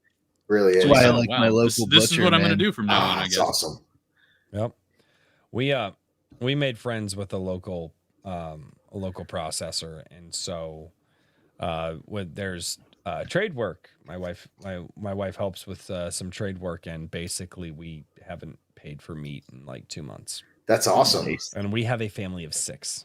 Oh wow, that's really Yeah, awesome, man. we've got 4 kids. So, but we moved into an area that we were like, I mean, we're on the northern part of the breadbasket, but of the U.S., but we're in a good spot. But Okay. that dives into it. God, wow. Okay, well, we went off track an hour in, guys. We were there for a while. I felt like the printing issue. Boy, that was really good. And now we're talking about prime rib and the smoker, and yeah, it's gonna be great. Maji Chan says, when is the Iron Age barbecue? Yeah, Royce. EBD. We're tossing. We are tossing ideas around. Potentially August, because a lot of people have said there's a lot of conventions and book sales, and a lot of my community is full up with artists and authors and creators, and summer is busy. So potentially the barbecue will be in August. Nothing has been set yet. My wife and I need to look up dates. We really need to hammer that out and get that going. And then there's also Buy going to more be ammo in case of incursion. well, yes, but also my wife and I are going to look into inviting only a specific amount of people because we're not going to be able to go rent a place like nearby, like, so it's going to have to be at the house, so there's hotels in the areas and stuff like that and whatnot. But yeah, well, it's going to be one of those things. Like if we do it, it's going to be 20, 30 people max. But yeah, no, the idea of having everybody goes to conventions. Everybody's, hey, meet us at the convention and do this, do that. And I don't like it's convenient to do it that way. It is. And but I'm weird. And so for me, I'm like, well, okay. So I'm just throwing this out there. What if I don't like going places, but I love to entertain and I love to have people over and I love to cook for people. So what if me, as doing this YouTube thing, say, hey, come over to my house, hang out, let me cook you some food, and we'll have a good time. I mean, Sounds awesome. it's a little bit of a different concept. I mean, I don't know, because I'm weird like that. But yeah. So anyway, where were we? We were on printing Meats. issues. I don't know. Were we even on printing issues? Were we not on I printing think we issues? wrapped up printing issues. Oh, we did. Okay, that's fine. That's fine. Okay, so all right, so you're getting everything out. You're working on issue number 2. You're getting the letterings done. You've got to find a letterer for, which, by the way, if anybody knows a letterer out there, would you happen to be in the Gilded, good sir? I don't believe so. Do you know what Gilded is? He did admit to being a monkey with a rock, so Okay. Yeah, So exactly. So over in the StreamYard private chat, there's a private chat if you've been on StreamYard before. I just Okay. dropped the link to the Gilded. There are a ton of people in there who may or may not be able to connect you with some other people Awesome. if you need it. So, and then also meme lords. So like, it's not like this professional place. 90% of the time I go in there and it's on fire. But like work is produced from the fires. So Yes. it's great. Yes. But yeah, so go. Awesome. How we Thank roll. you. That's Yeah. perfect. Yeah. Yeah, that is absolutely how we roll. Okay, so Richard, Daniel, do you guys like? I'm rambling at this point. What? Sure. I have some I- questions. Get me back on Yeah, track. I actually have questions too because I'm Yeah, not drunk yet. Let me run through a couple here and Yeah, whatnot. you're gonna So be going. I before got to do, go so- Betty by here soon. well, I'll be right back. I'll be right back, chat. No, clearly you've got I think based on what I've seen, it looks like you've got a couple big inspirations from a lot of the classic horror movies. Is that a fair assessment? It is. Everything from the classics up into more modern stuff as well. But yes, definitely. Are definitely you the drawing? classics. Do you feel like you're drawing in a couple of specific sort of are there a couple big inspirations for you in this? Because I know you mentioned that there were sort of a collision of realities, or I can't remember what the phrasing you used was, but there's essentially potentially multiple different horror dimensions or whatever you want to call colliding. Is that Right. a fair statement? And Yes, if for so, sure. are those specifically inspired by particular works, or is it just kind of each one is its own creation? I think each one is it's. I mean, it's its own creation. The worlds colliding is essentially. I don't know if you ever played or heard of a game. There's an old role playing game called Rifts. Yep. I never played it, but I had a good buddy of mine that was obsessed. I with played it. Did you? Okay, so yeah, so essentially, like, I mean, the worlds range from anything from like semi sci-fi Mhm. to horrific landscapes that have just been since the reckoning happened in that world. Evil has taken over, so it's more demonic and whatnot. So it's going to be a little mix of like sci-fi stuff as soon as it all starts popping in to horror stuff. But the main focus especially for the first arc is a lot of the horror stuff. And the influences come from anything from like the old monster movies to more modern monster movies to slashers. So it's later on down the line. There's a couple of issues that have the monster of the week while still progressing the story forward. Still has like the monster of the week type stuff that I can actually introduce some of my variations on things like Revenant slashers or Lovecraftian sort of stuff as well. But yeah, it's all over the place, but with guidance, if that makes sense. Thematically and creature wise. It makes sense, but it's definitely I want to give people a little taste of everything in a sense where like even my werewolf, if you look at him, he looks more like the old Wolfman stuff. Yep. But I like the way that looks, but I also love like the big werewolf thing. So essentially my character can change, the reason he looks like that is because he's pausing his transformation. So you get people that love the Wolfman stuff, but then later on when he has more time, you'll see like the huge burly, bipedal wolf, Yep. so the scarier version of that stuff. So, and that plays a part in the story as well. I like that. Thanks. I appreciate it. Because, I think, for me, I love all those designs. I don't have just a particular werewolf that I like or a particular vampire that I like. Or I think there's been so many cool iterations of all these different monsters and characters that I want to incorporate that as a love letter to all those creatures in my book, Yeah. And for me, being a tabletop gamer for most of my life, there was a game system, World of Darkness, Yes. Vampire the Masquerade, things like Dude. that. One of the sets was Werewolf the Apocalypse, and the werewolves in that had different transitions. They could become the Wolfman, very hairy and strong, agile, but not full werewolf. They could become full werewolf. They could also transform into a giant dire wolf. The dire wolves, or a standard sized, American wolf, right? That for speed purposes. So that I like that concept because it reminds me of, playing those old games, and it gives a lot of dynamic versatility. Totally, especially storytelling wise, you know what I mean? That Yep. way there's somewhere he can't turn that fat, like in the scene that you're seeing, he doesn't have that much time to turn into the big tank that he needs to. So Yep.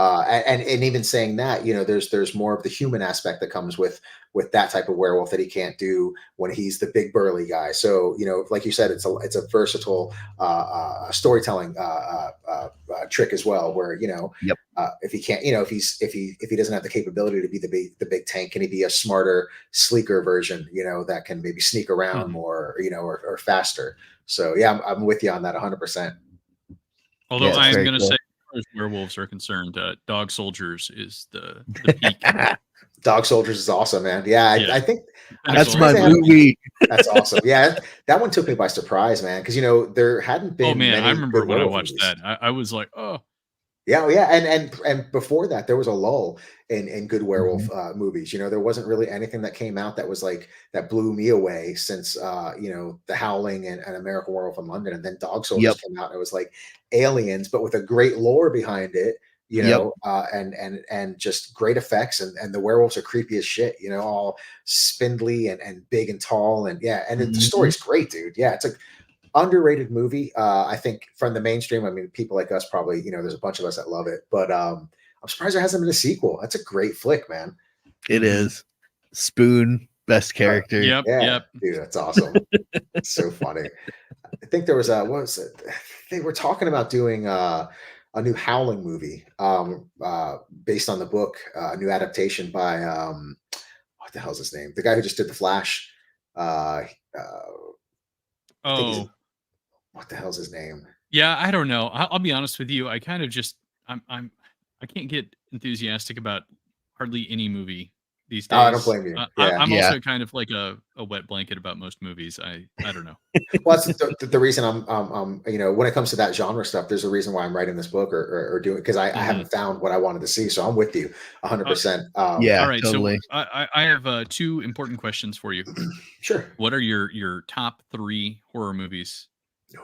Well, let's put it this way: do you feel like a lot of what you draw from horror wise is it more movies, or Uh, is it or is there like literature or other things that you've really drawn from, like I video would say games or I would say something? movies. And video I games feel have like been horror big just influence as well. crushed movies. Like, to me, Oh that's one of yeah, the best places. That's a place where the genre meets the medium, and it just does so well. 100%. And to say a top three, man, my list would be huge for a top, probably Yeah, top yeah. 100, Okay, and it's always How about this? changes Top too. 3 B horror movies. Can you do B that? horror movies, sure. Ooh. From Beyond, Okay. I consider that a B movie. Okay, yeah, fair. Let's see another. It's not really a B movie, but it could probably be seen as a B movie. It's not though. But I was going to say, In the Mouth of Madness. I don't know if you've seen that one. I don't know if I've seen that Mm-mm. one. It's a I'll have to check it out. Lovecraftian. It's good, man. It was free on YouTube for the longest time. I just checked recently. It was one of those movies I put on to fall asleep to, because I've seen it so many times. But it was free and it was HD. But I'm going to say another one that's a B movie that I really love is Night Flyer. I've Ooh, heard of Night that one. Flyer. yeah. I'm trying to Yeah, remember if I've I've yeah, heard of seen dude, it's that that one. one. good. It's free on YouTube. I'll actually shoot you a link later on for the HD version. Okay, But That's it's cool. it's a Stephen King vampire story, and Yep. it's about a guy that's a private detective that's trying to find out who's doing these killings. And I don't want to give too much away, but it's a fun. Okay. It's underrated, man. I think so. It's set up like a serial killer hunt, but Yes, yes, with the Interesting, supernatural bend interesting. to it. Yep.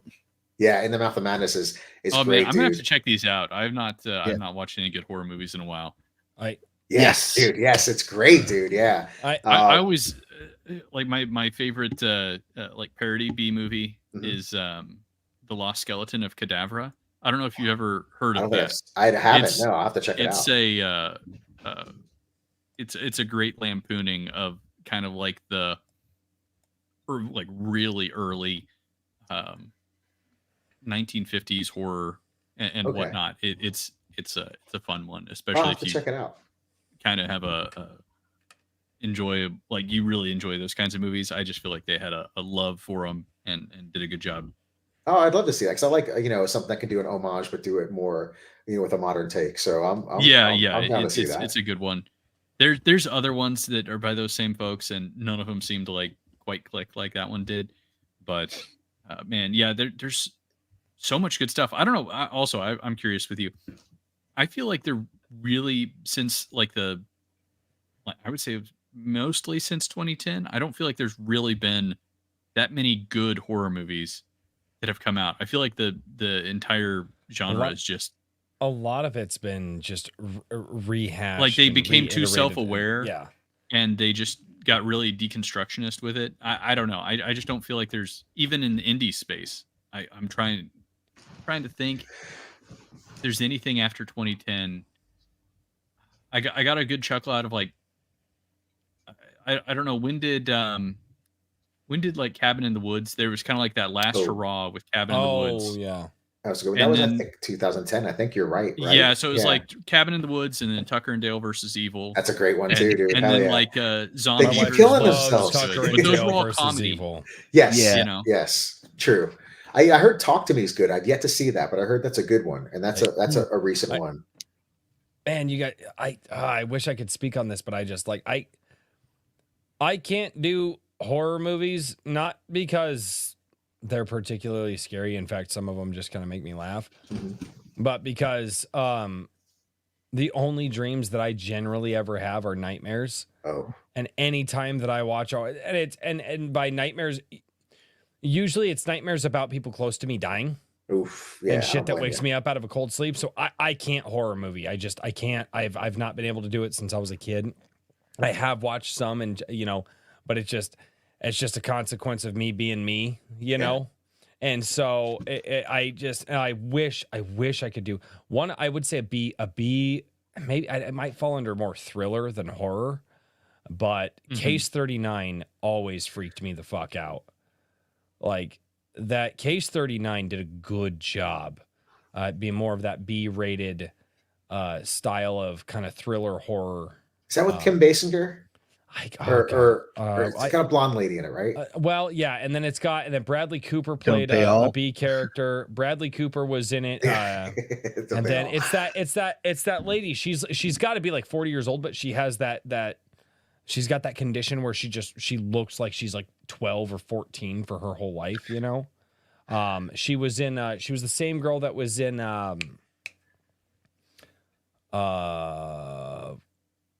Haunted Hill. No. Yes. No. Video games. Silent Hill? Sorry. Silent Hill. Oh, sorry. Okay. Sorry. But she played the character in the Silent Hill movies, the little girl, and she also played the character in she played the little girl. And again, she's an adult. Oh yeah. She just has that, but yeah, they did some weird things. Like I said, but Case 39 was always one of those that I was like, man, this movie's way better than it has any right to be. And it was one of those but yeah, I just as far as like horror movies goes, like I wish I could because so many people are into them. I just can't. It's not a thing. I already It doesn't seem worth it, man, especially if you're gonna have dreams like that, because that's real horror. You know what I mean? Waking up to that stuff. So yeah, no, and it is, and it's one of the I get my 4 to 6 hours a night, and I like my 4 to 6 hours a night. And I'm gonna be honest, when I was 18, I could do 1 to 2. I'm not 18 anymore. No, yeah, seriously. So, it's awesome. But so how doing a horror adventure,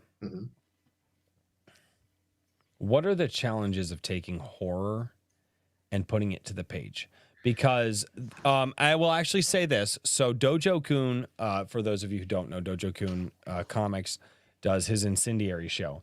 And he actually did a topic. They were like, does horror work in comics? And some people will pick the devil's advocate and some people won't. They get put on teams and they have to argue the point. And this was a conversation they had. And one of the arguments that was made against horror in comics, and this was by a guy who actually likes it.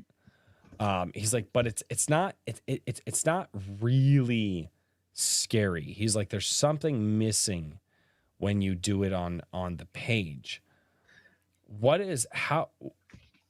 how are you dealing with that? Like we said, horror finds it finds its place in movies. Right, 100%. How are you working with the horror genre on the page? So for me, especially in the first couple of issues, we have horror monsters, but I'm not really getting into the horror aspect just yet. The horrific, scary stuff. But when Mm-hmm. I do, and the stuff that I've drawn, I think for me, it's just trying to make stuff look wacky. Like not, you don't want to shoot it like a horror, like a lot of the shots in my book aren't like how I would do a superhero story.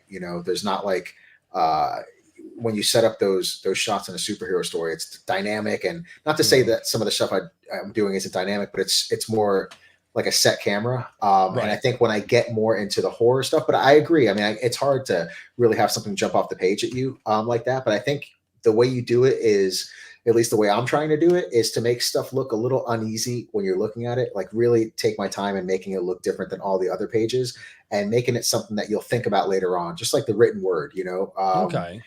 When you're reading a book, it's there's no your imagination is what really gets you, and I think it sticks with you later on. So who knows if I've nailed it? We'll find out later on.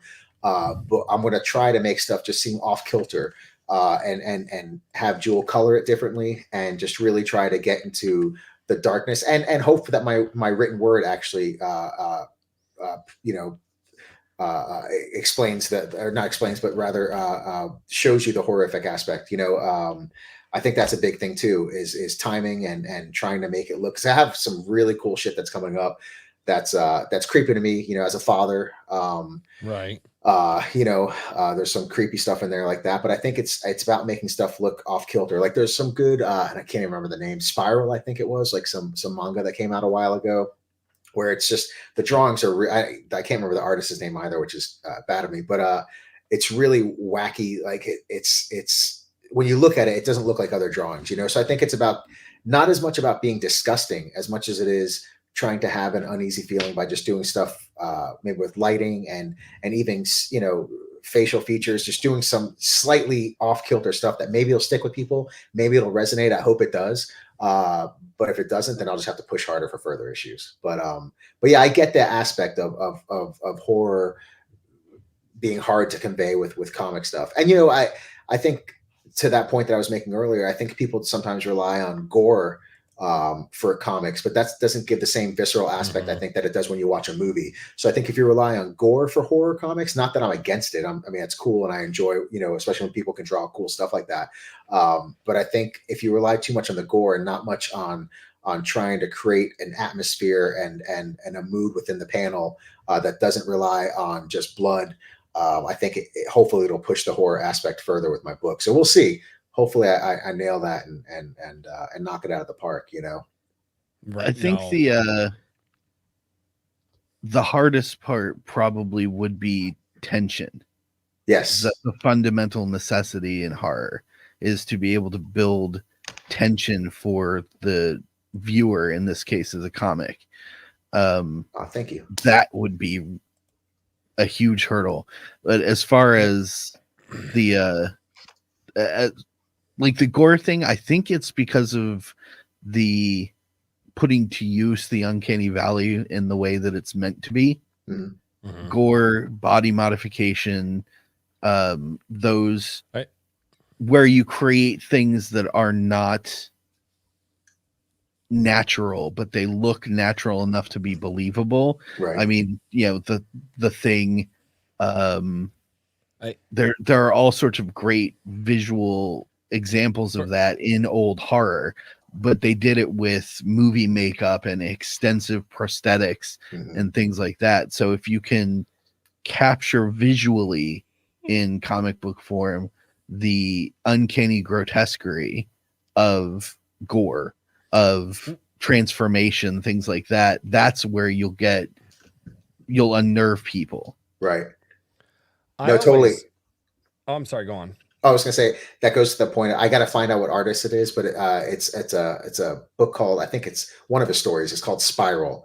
But it's just, to your point, it's the body modification stuff that's whack. It's not just about blood. It's about what can really make you uneasy, and that guy nails it. You're absolutely right.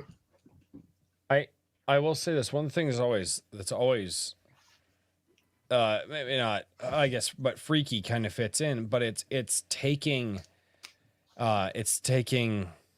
younger children, or even like if you're in a horror story, or like babies, and you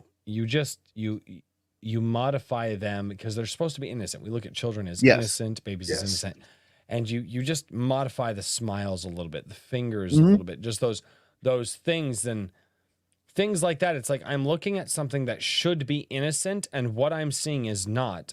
Yeah, And that's that the right, uncanny valley aspect. yeah, Yes. Yeah. and that right there. Oh, does that definition fit into the uncanny valley?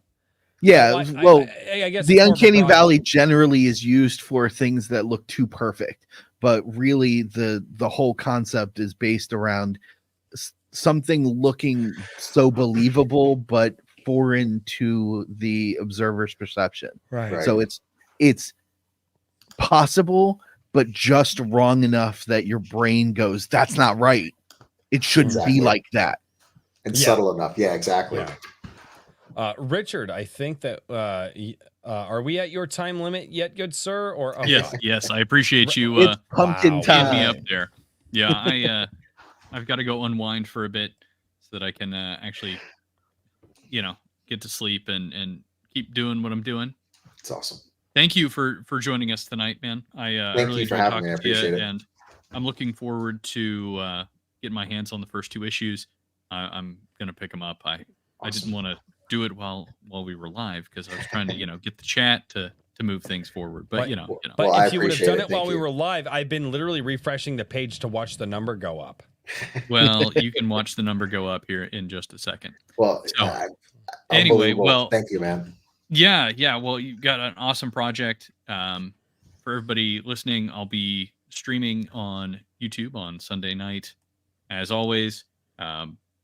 Anvil Magazine issue number 3 and the Forge Master subscriptions will be closing on the 1st of February. And go vote on the IronAge.media December prompts. There's a lot of good stories there. A lot of Iron Age authors putting out great content for free. So take it easy, guys, and I will definitely not accidentally click the end stream button.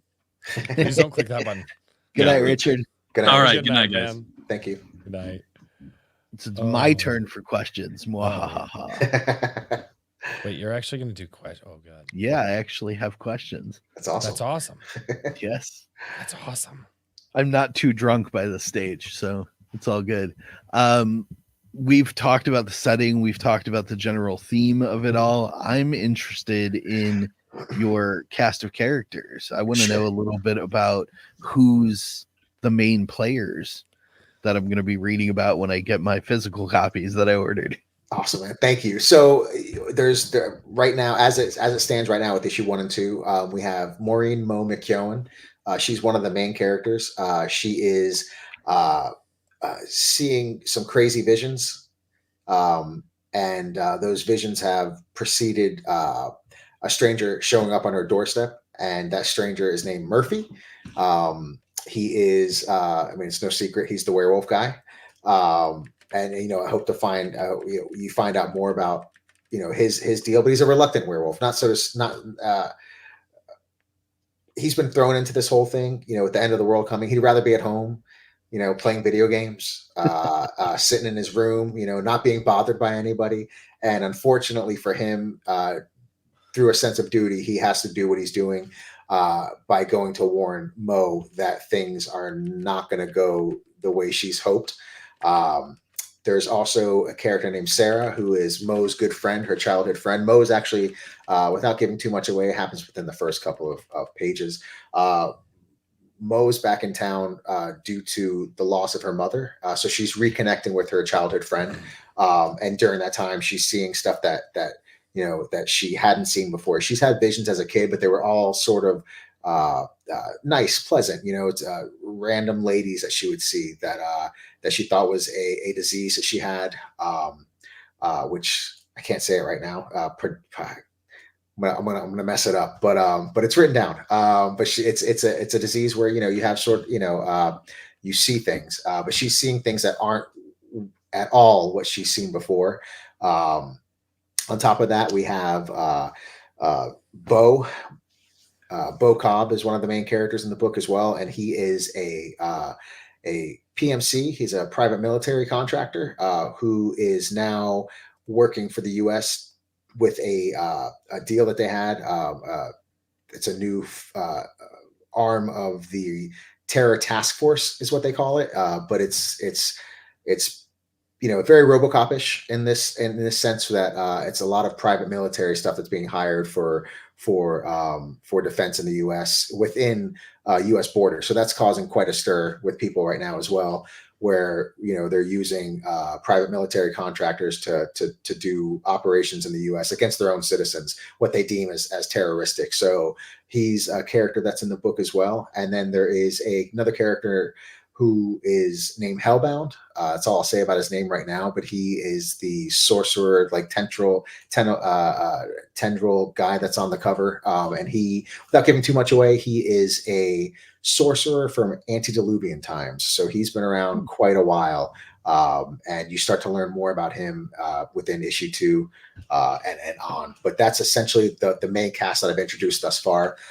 There's obviously a whole slew of other characters. One of them we've introduced tonight with the print. Thank you guys once again. That's super awesome, dude. That artwork was fucking awesome. I'm so excited to hear that because like I said, it's my first time drawing on a pad and on the iPad, and I'm just really stoked to show my new stuff. So that's a character that shows up later on, and then in issue 3, I have a whole other slew of characters that I consider almost like my A-team characters. Not A-team, B-team, but literally like A-team from the TV show. Some guys who are accused of doing something wrong. Yeah. And they're on their own little path during the story as well. So I introduced those guys in issue 3, and you'll see more about them. That's cool. But there's a couple other big players that are introduced in the story as well within like issue 5 and 6, and then the story just starts booking from there on out. But there's a pretty big cast I'm trying to juggle, which is because I was, like I said, so psychotic with trying to put everything down and making sure everything works, and all my little notebooks and all this stuff that I've just tried to make it work over the years, and finally made it all cohesive and coalesce into the story that is the Tome of Reckoning. Nice. So I hope they resonate with everybody. I really tried to focus on character too. Like these guys are all characters as opposed to just avatars running through a world going from point A to point B. They have their own lives. They have their own reasonings for stuff. And I think one of the main throughs throughout the story is a sense of family. Very Fast and Furious, but no, it's a very familial driven book. Whether it be blood or just friendship, it's highly about family, and that's even for the bad guys as well. It's how you treat family, how family treats you, and what that means in the long run when you need them, down the line. So, but yeah, a big sense of the story, even though it's a horror-driven story, is a very familial-driven story as well. Awesome. That's really cool. Yeah. My other question is a bit silly, but given you've been working on this most of your life, how extensive is the lore Bible? It's pretty extensive, man. It's and the cool thing is it's extensive for me. So I don't give away too much in the story. I like to leave, it's thought out to where if anybody has a question, I can answer it, but I try not to inundate the reader with too much of that stuff. I sort of just let the story go as it is, but it's pretty, like I said, psychotic, man. There was nights I'd come home from working, 12-hour shifts, and then sit in bed, and then, she's sleeping, not Jewel, years ago, right. And I'm sitting in bed, just tossing and turning, thinking about this story about, does this work? What does this do? What if this doesn't work? Then how does this work? And just psychosis, man. It's like I said, I have to get it out. So yeah, I understand completely. Back in the music days, man, I used to call it the magic hour, and it was 2 a.m. in the morning. Yep. And I hated it because I'd have to wake up out of bed, and I'm like, oh my God, I have a song. And I keep a notebook and a pencil by the bed. Because the first few times I was like, oh, I'll remember the song in the morning, and I didn't, and I regretted it. It sucks, man. Yeah. But I'd keep the pencil and the note, and I'd wake up and I'd start writing the idea down, and about 2:30, 3 o'clock, I'm like, okay, cool. My alarms go off in 2 hours. I can catch some Z's. Man. Yeah, but no, I know, dude. I know what it's like to be up in the middle of the night, like like you've got this idea in your head, and you've got to workshop it and work through it, and the problem Yep. is it's not like you're just tossing and turning. Like now, like I can pull my phone out, because Yeah. phones weren't quite there back in the day. They didn't have all the No. notepads and stuff now, so but like they do now. But yeah, like now. But for people who aren't in the creative space or haven't done anything like that's a thing. Oh That's yeah. like, if you especially if it's your first project or it's a new project or something like that, like you have that. You have a lot of those sleepless nights and those tossing and turning and working through it in your head and trying to get, going. And it's a big thing. It really is. Yeah. Yep. And there's been many nights when actually a lot of the times I haven't written it down. I'll do it where I just keep on saying it to myself like a crazy person. So I'm like, when I wake up in the morning and then I'll Done remember that. it like, oh yeah, dude, and then you wake up in the morning, you're like, what? Oh, that one trigger Yep. word. And next thing it's funny, man. Yeah. Pretty much, yes. That's it. In the old days, in the dark ages, Right. pre-technology boom, it Eh. was spiral ring notebooks. Yes. Yep. Oh, Yeah. Well, 100%. dude, that's why the stuff that I write is I buy journals. I Yep. buy journals and I write. Yeah, dude. I used to buy packs of Yeah. pocket notebooks, Yep. just 10 packs at a Dude. time, and Yep. leave them where I can grab one for when I fill up the previous one and just carry them around in my bag with me. That's Oh, awesome. yeah. Oh yeah, no, dude. Mine was. I've always liked college rule notebooks. Like I learned to write on college rule notebooks. And Stenos. Yeah. it's almost hard to find like college rule like actual notebooks in a store anymore. It's all wide rule stuff now, and I'm Oh like, wow. people don't know Yeah, how to it's write annoying. anymore. Like, well, like I said, so there's a story. I actually have another journal somewhere else. Not that. Nope. Where is it? Oh, is it not in this book? Yeah, nowadays everything's digital, so I have a Totally. document But this is that how I just write. populate with ideas at any given moment. Yep. So Oh wow, yeah. that's So Nice That's handwriting, my too. old system right there. Yeah. That's college rule. That's my college rule. Like I said, that's an old story that I was writing years ago. Yeah, for me, it started with tabletop dungeon mastering. I would keep notebooks for ideas and fill those up with, this would be cool to run. This would be cool to run. What if I That's made awesome. this character? Yeah, stuff like that. Getting into the writing, that was the first thing that I started doing with all of my projects, is just this constant streaming brain dump of little notes. Totally. And then going back and then seeing what works and see what doesn't. But it's good to get it all out, because there's some things you'll forget that would be a great part of the story, which I know there's a shit ton of stuff that I've forgotten. That might have been Yeah. super cool. It might show up later on when I'm doing it and I'm finally getting the pencil down on the artwork and stuff. But yeah, it's so good to get it down. And then and to your point of putting it on online, sometimes I'm afraid, like, I mean, nowadays, what if the cloud gets hacked or something like that and it's all gone? You're like, Yep. So I sort of still like, doing the old way of putting it down on paper, and unfortunately I'm a little bit of a scatterbrain when it comes to, so it's a bunch of little scraps of paper, because I'm doing artwork, so I'll like draw on this and I have to put it all together, like I'm putting together my murder board with the strings and everything. So but yeah, I think both are awesome nowadays. You can get your phone, but if you wake up and you got your pad that you can write on, it's sort of nice to have those choices nowadays.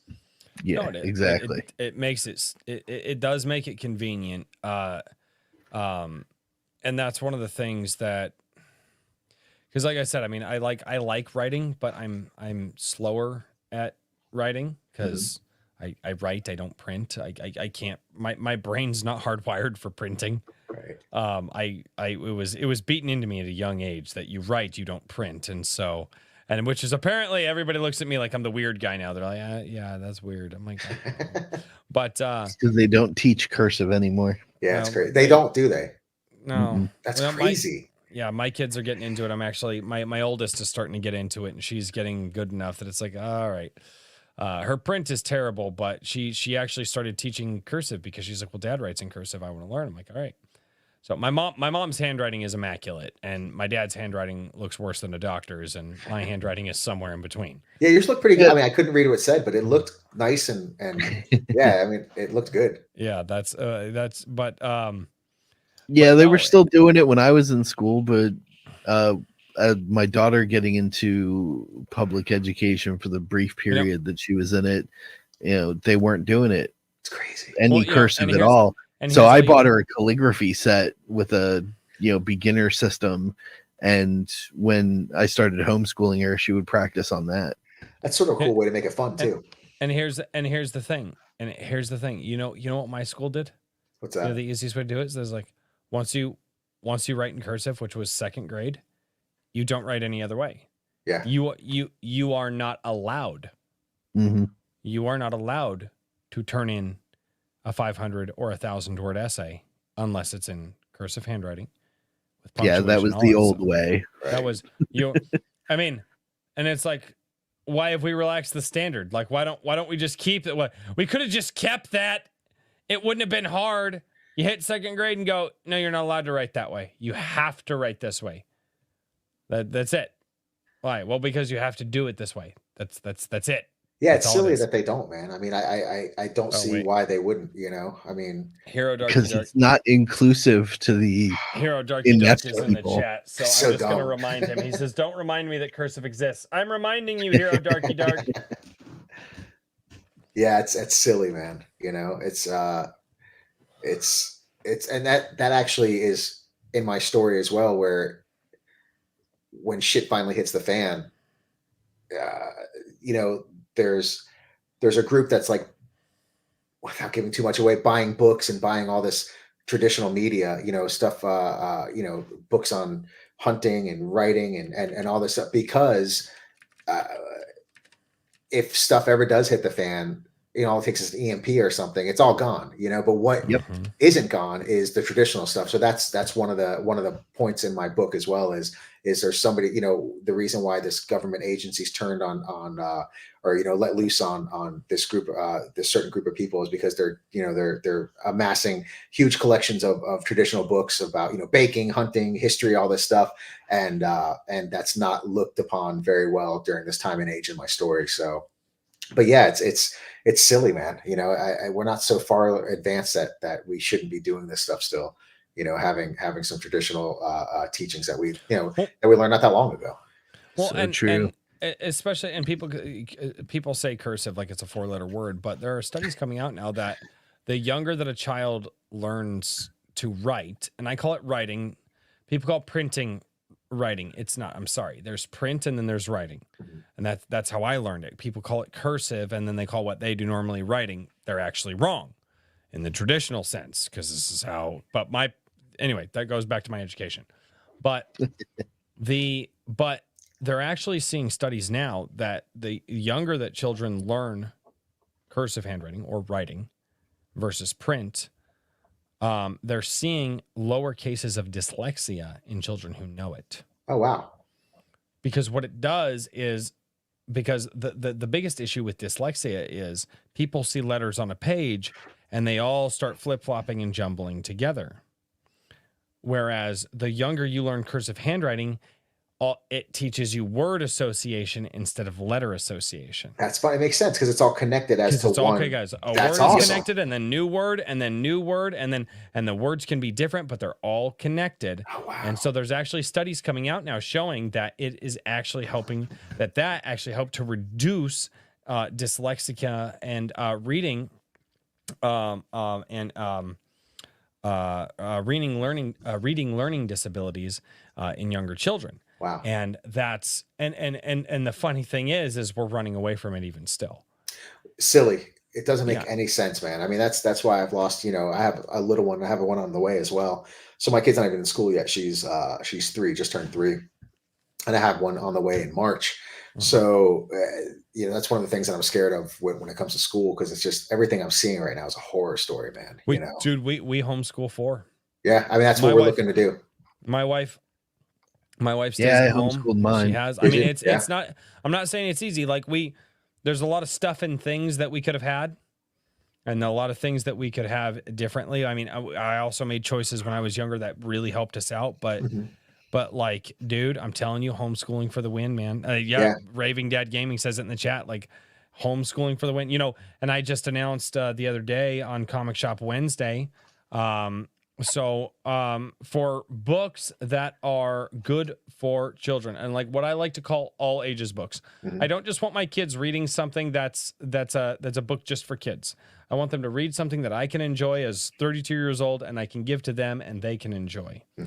And as part of their schoolwork now, they will be writing short essays, short 1 to 2 page essays. And I told my oldest, she has an essay she needs to work on. I said, I want her third draft, right? She's going to do her first draft and her mom's going to tell her how bad it is. She's going to do her second draft and she's going to tighten it up from there. And then she's going to do her third draft. And her third draft is going to be basically a child's review of the book that she read, which is from a member of this community. Oh, that's awesome. And so that's one of the things that I'm going to do to incentivize my kids. Like, look, you guys are write your review, write your thoughts down for the books that you're reading from this community, and I'm going to turn those into videos and put them on my channel. Oh, it's super cool. That's the whole reason I got into all this is because, and I tell people, I believe in my lifetime I have consumed enough media that I can go the rest of my life, and I'm only in my 30s. But at the same time, I had a lot of good things out there, a lot of deep storytelling, a lot of things that made you think, that made your heart race, and some stuff that just made you stupid. We all got to have those, right? Yeah, of course. Like, you know, I think about the stuff that made me think, like my favorite movie of all time, The Count of Monte Cristo from the early 2000s with Jim Caviezel. That is my favorite movie of all time. I love that movie. It makes you think. It really makes you ponder. It really makes you wonder. The stuff that makes your heart race. I'll never forget watching, you know, the first Fast and Furious for the first time, that I'm just like, oh my God, like this is such a high octane film. And then the stuff that just makes you stupid, like The Expendables. Like I fucking love The Expendables. But I was like preteen to teenager through that. You think I laid out all those movies. You look at the timeline of when all those came out. Right. That's me going through my formative years. Yep. And I love all of it. And I fear that my children won't have that.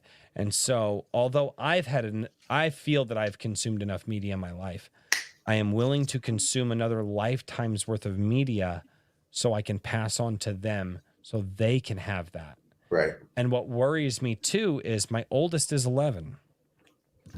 And realistically, I could be a grandfather, you know, within years, hopefully within 10 years, you know, she's in her 20s, but you think about the world that we live in. I mean, realistically, an 11-year-old, I could be, I don't want to be, but I could be a grandfather within 5 to 6 years. Right. I don't want to be, but it does happen.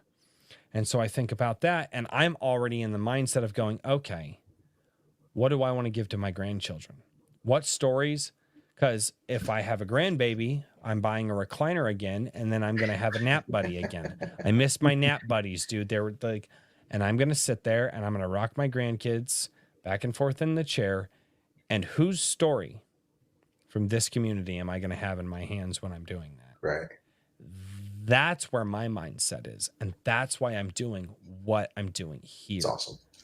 You know, and again, I'm not saying everybody has to write for kids and everybody has to write all ages, but I am on the hunt for it. Right. And there's people that are making that stuff within this community as well, you know? Yeah. Yeah. There's a book called Grom. I mean, it's, you know, it's pretty sure it's all ages, but it's Galactic Rodents of Mayhem. It's like this guy's version of the Turtles without being the Turtles. It's like a sci-fi epic that stars capybaras. Is that how you pronounce it? Yeah. Capybaras. Capybaras. Yeah. And it's a cool looking book, man, but it looks like it's all ages. It looks fun, and it looks like it could be something that a kid, you know, that's your, you know, your child's age that might get into it, you know. It's and it's a great looking book too. No, man, and that's I'm excited to see that, because every single person we have talked to, whether they're a comic creator, whether they're a novel writer, whether they are a movie producer or director or a video game creator or a tabletop RPG. We've talked to everybody from all different disciplines. And the one through line that we hear from everybody is I started when I was a kid, or I got into it when I was a kid. Every single person. I was into this when I was young. Some people took a break during the high school or college years, Right. but they always came back. And I see a lot of people out there writing books for them as 40-year-old people now or 30-year-old people now. And I'm like, but you got into it when you were a kid. And they go, yeah. I'm like, why don't you write for that kid that could get into your stuff? Totally. And that's that kind of thing that just lives on in my head.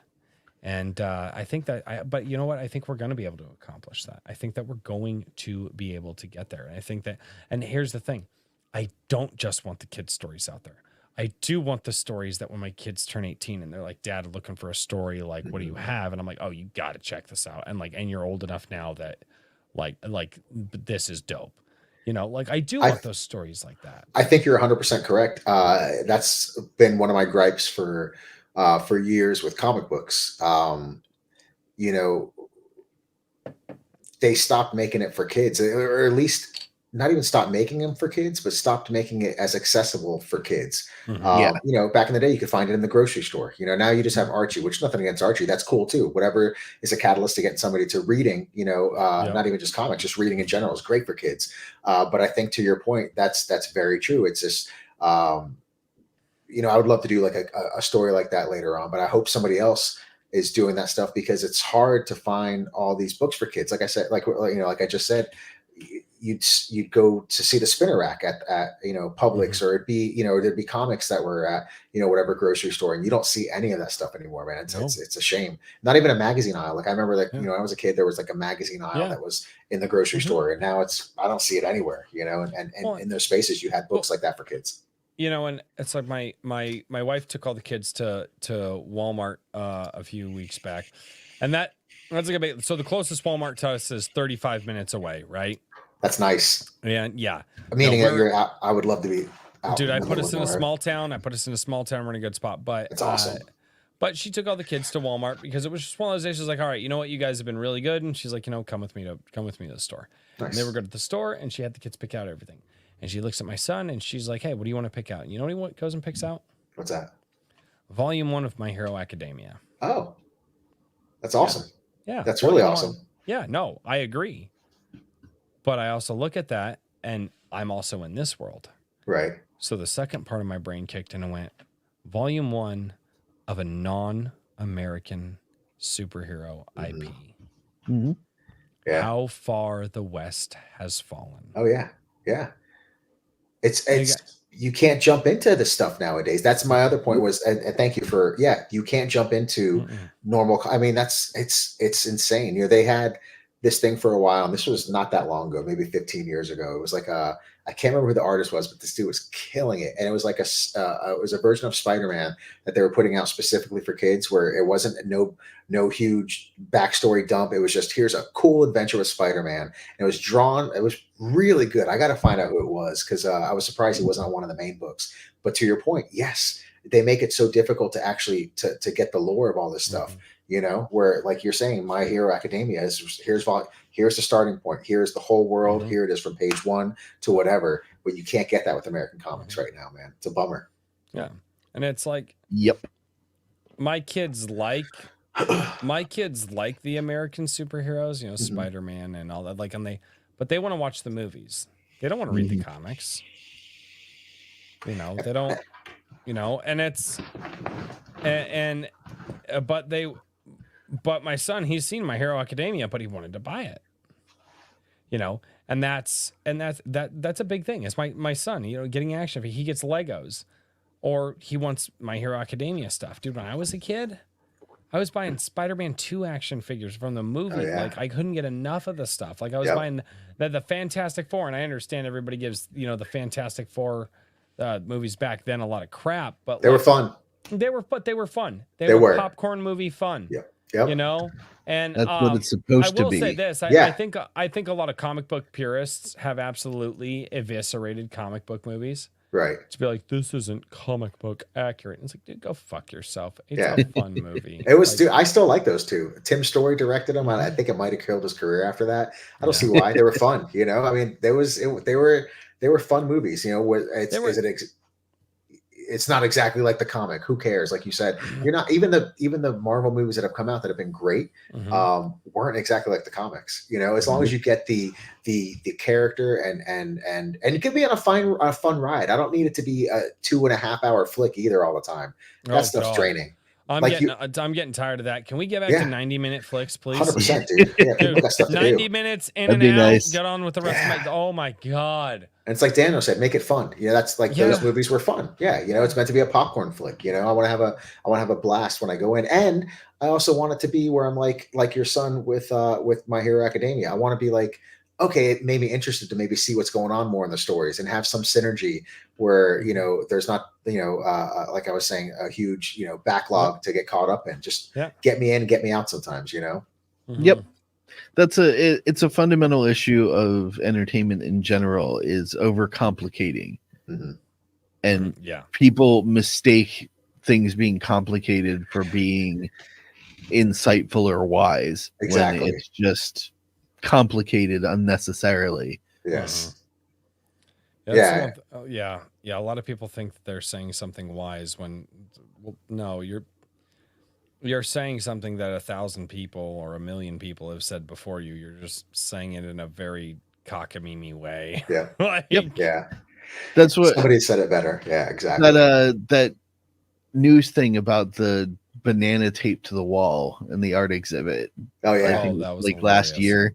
That cracked me up because there was so much discourse about the representation of a banana taped to a wall when it was literally just a banana taped to a wall. That was all it was.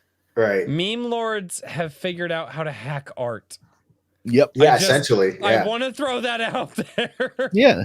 It's true. But that's what I mean. There's a strange thing in everyone's brain where we all feel like we have to read into everything. There has to be some sort of greater meaning behind everything now. Right. And it's progressively gotten worse over decades when the best things are simple. Yeah. Well, I somewhat had this argument with Katie Room when we were doing our, and I don't know when we're going to be able to do it again, but we were doing our book club. We were doing a monthly book club. And we were talking about the magic system in Brian Asher's The Fear of Montcroy. And Daniel, you know what I'm talking about. But yes, I do. She was like, well, I want to know how the magic system works. And I looked at Katie and I said, it doesn't matter how the magic system works. It's magic. Just let it do its thing. Like exactly. Like and don't get me wrong. Like I'm the lore guy. Like I love lore. Like that's really where I get into stuff. Is like I do love learning how stuff works. Right. But there are times when I'm reading something and I'm into what I'm reading. And I have to make the conscious decision. Am I going to stop for 5 or 10 minutes and think about this thing in the book and how it works and mechanically what it does? Or am I going to say, be damned with that? It's magic. It's the story, and just continue on with my pace? Because keep in mind, taking a 5 or 10 minute break in my house might not just be a 5 or 10 minute break. We've got 4 kids. There's dogs. There's a German Shepherd that I need to actually go spend some time with her because she's been missing me. She jumped on me at like 4:45 this morning, and she was like, Dad, I'm like, all right, I haven't spent time with her. But anyway, but that's the thing is like sometimes when you're getting into something, sometimes you just have to recognize it's in the story. It just works because the story says it works. Right. And I feel like we've lost that. Absolutely. I feel like we've like nobody there fucking is... in 2008 nobody asked how the fucking arc reactor in Tony Stark's chest worked. Yeah. Right. We just understood. Oh yeah, super magnet fucking, like we clapped along like, and I mean we did the seal clap like oh this works. But it's fun. It's just like take us to another place. And we don't have to understand how everything works. We just understand, no, it works here. Why does it work? Because that's what the writer said. Exactly. You There know, is a balance that there is, and I'm not gets saying lost a yes. lot, Right. And I'm not saying especially that's true all the time. especially in modern writing. Magic is a great example because the stupidest thing about that as an example is that when you say the word magic, it's meant to be something that can't happen in reality. Right. So why would you explain it like reality? Exactly. That makes it science, not magic. It loses its magic. Dude, Right. it's the X-menification of I mean, it is. It's the I blame X-Men. D&D. I mean, Yeah. kind of. I blame D&D specifically because in the later editions of Dungeons and Dragons, they started getting deep into magic components and having to mix things together and making this complex system out of something that was supposed to be hubbada bubbada bubbada fireball. It's awesome. That's all it was meant to be when it started, literally. And 8-Bit Theater, the old web comic, was the best example for that. The Black Mage character just went Hadouken and stuff blew up. Hadouken. That's it. Yeah. Yeah, no, you're right. That was all they did in that web comic. The Black Mage yelled Hadouken, there was a big blast, and things exploded. And there was nothing else to it. I do like shows like that because, and like I said, when I was talking about, I was talking about not as from the writer standpoint, because I'm not a writer. I was talking about it from the reader standpoint, from the consumer standpoint. Yeah. Sometimes as a consumer, as a reader or a customer, whatever the fuck, and there's many words, but sometimes I just have to go, I am just going to accept that this thing that I am reading works in the story, because otherwise I'm going to go down this 10-minute long diatribe that has nothing to do with what the author put in the story. You know, and the author might have more intention there. But you know what? I'd like to finish the fucking story because I have about 2 hours until, like, you know, we've got to do something with the wife and the kids and the family. And like, I just want to get through the story. And I will say this, the hustle factor really helps me. It's like, okay, I've got this much time. I can cram this much in. Like, it does help me. But what's so cool about that, I get to put my phone away. I don't check my notifications.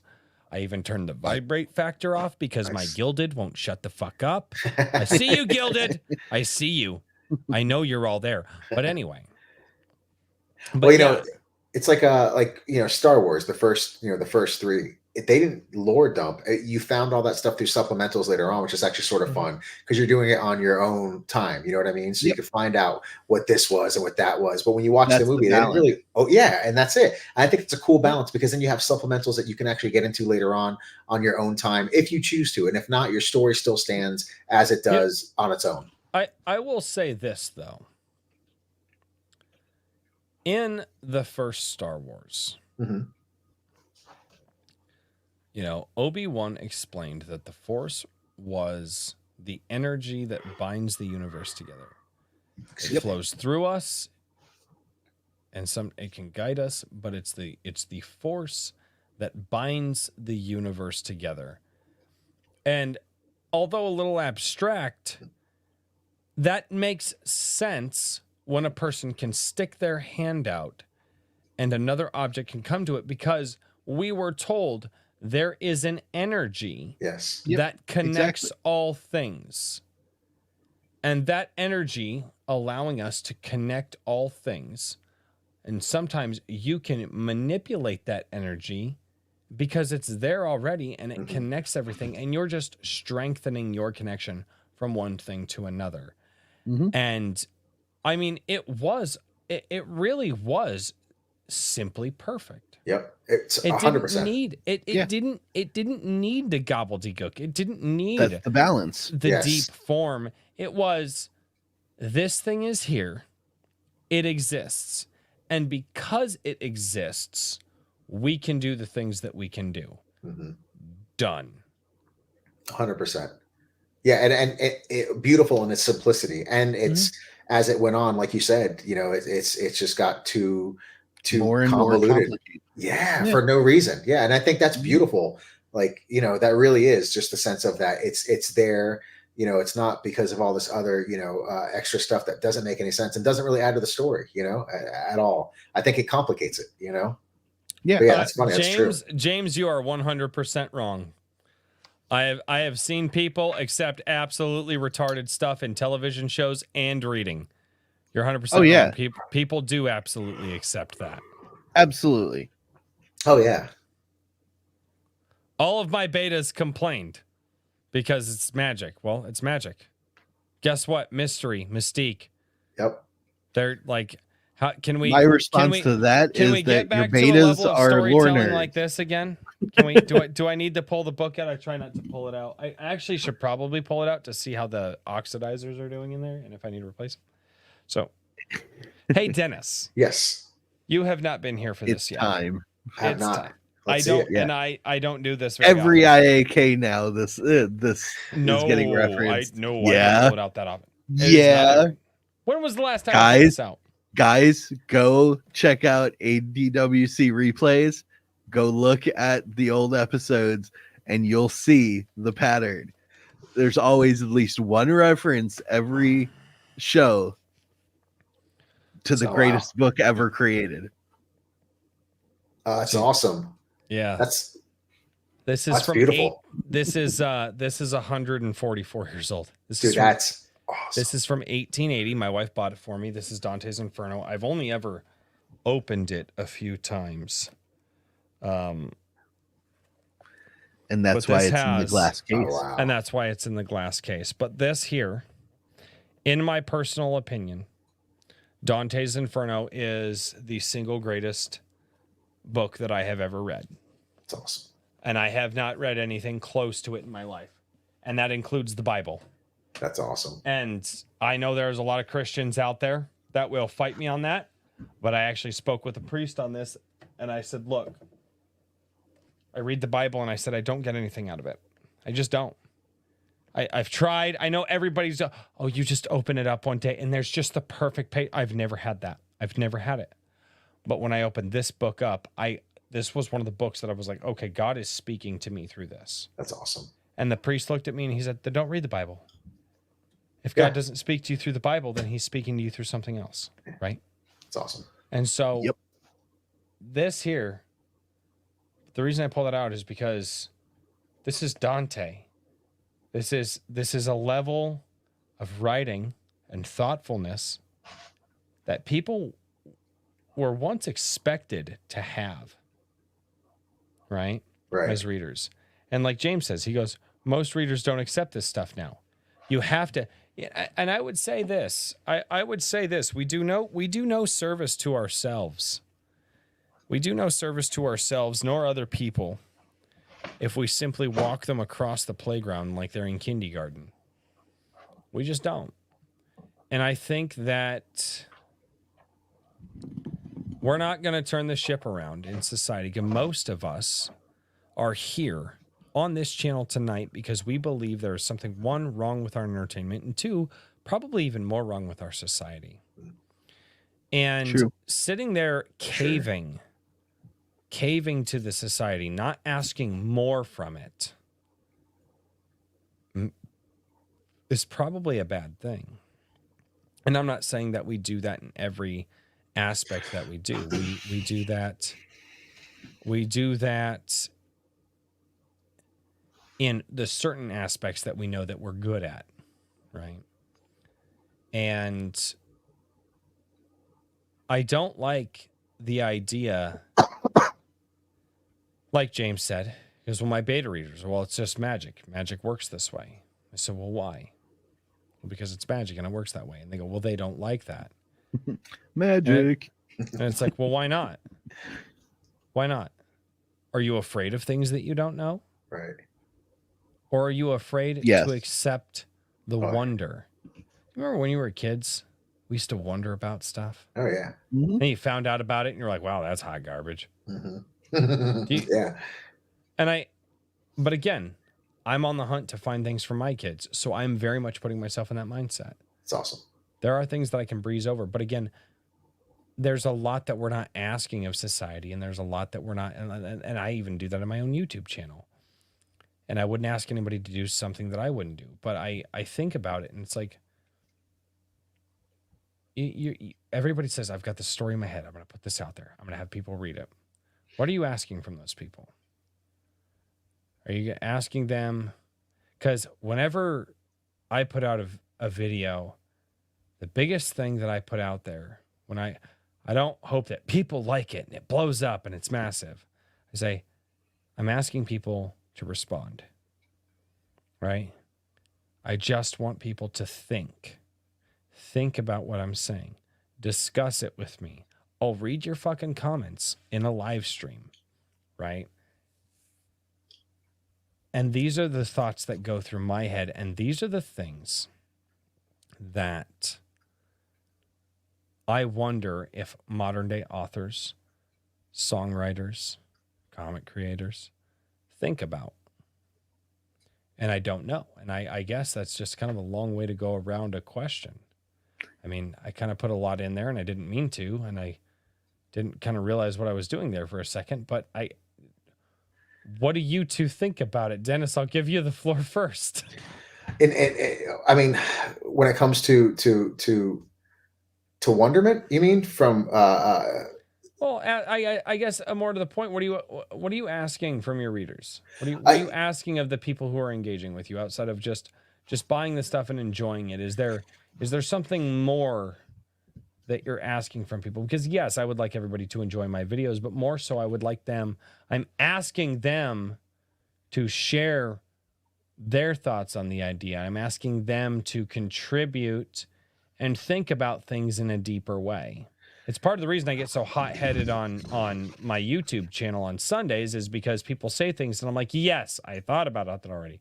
But like, what are you asking of your readers deeper than just, do you enjoy the book? Is there anything, have you thought about that? I to be honest with you, I haven't, Is that too abstract? Am I being way too? No, I don't think you're being. I just think it's something that I haven't necessarily thought of. I think it's a great question. It's had to be something that I really have to ponder on. But I mean, my story is really just coming from I guess I'm asking, do you guys feel the same way?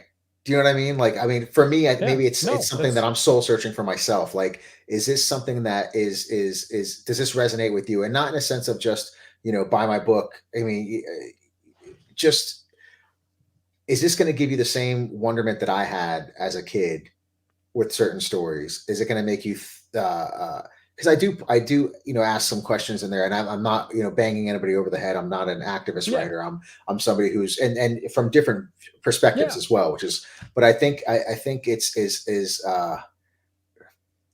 does this give you the same feeling that I had with some of my stuff as a kid? You know what I mean? And not from a sense, like I said, from a monetary, because if I could, I would be giving the stuff out. And I was for a while there. But essentially, does this make you feel,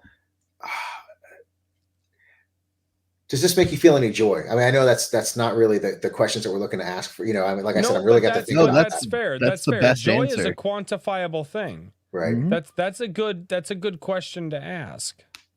Yeah, I mean, I think that would be it. Does this bring you joy like it has for me creating it and living in this world? Does this give you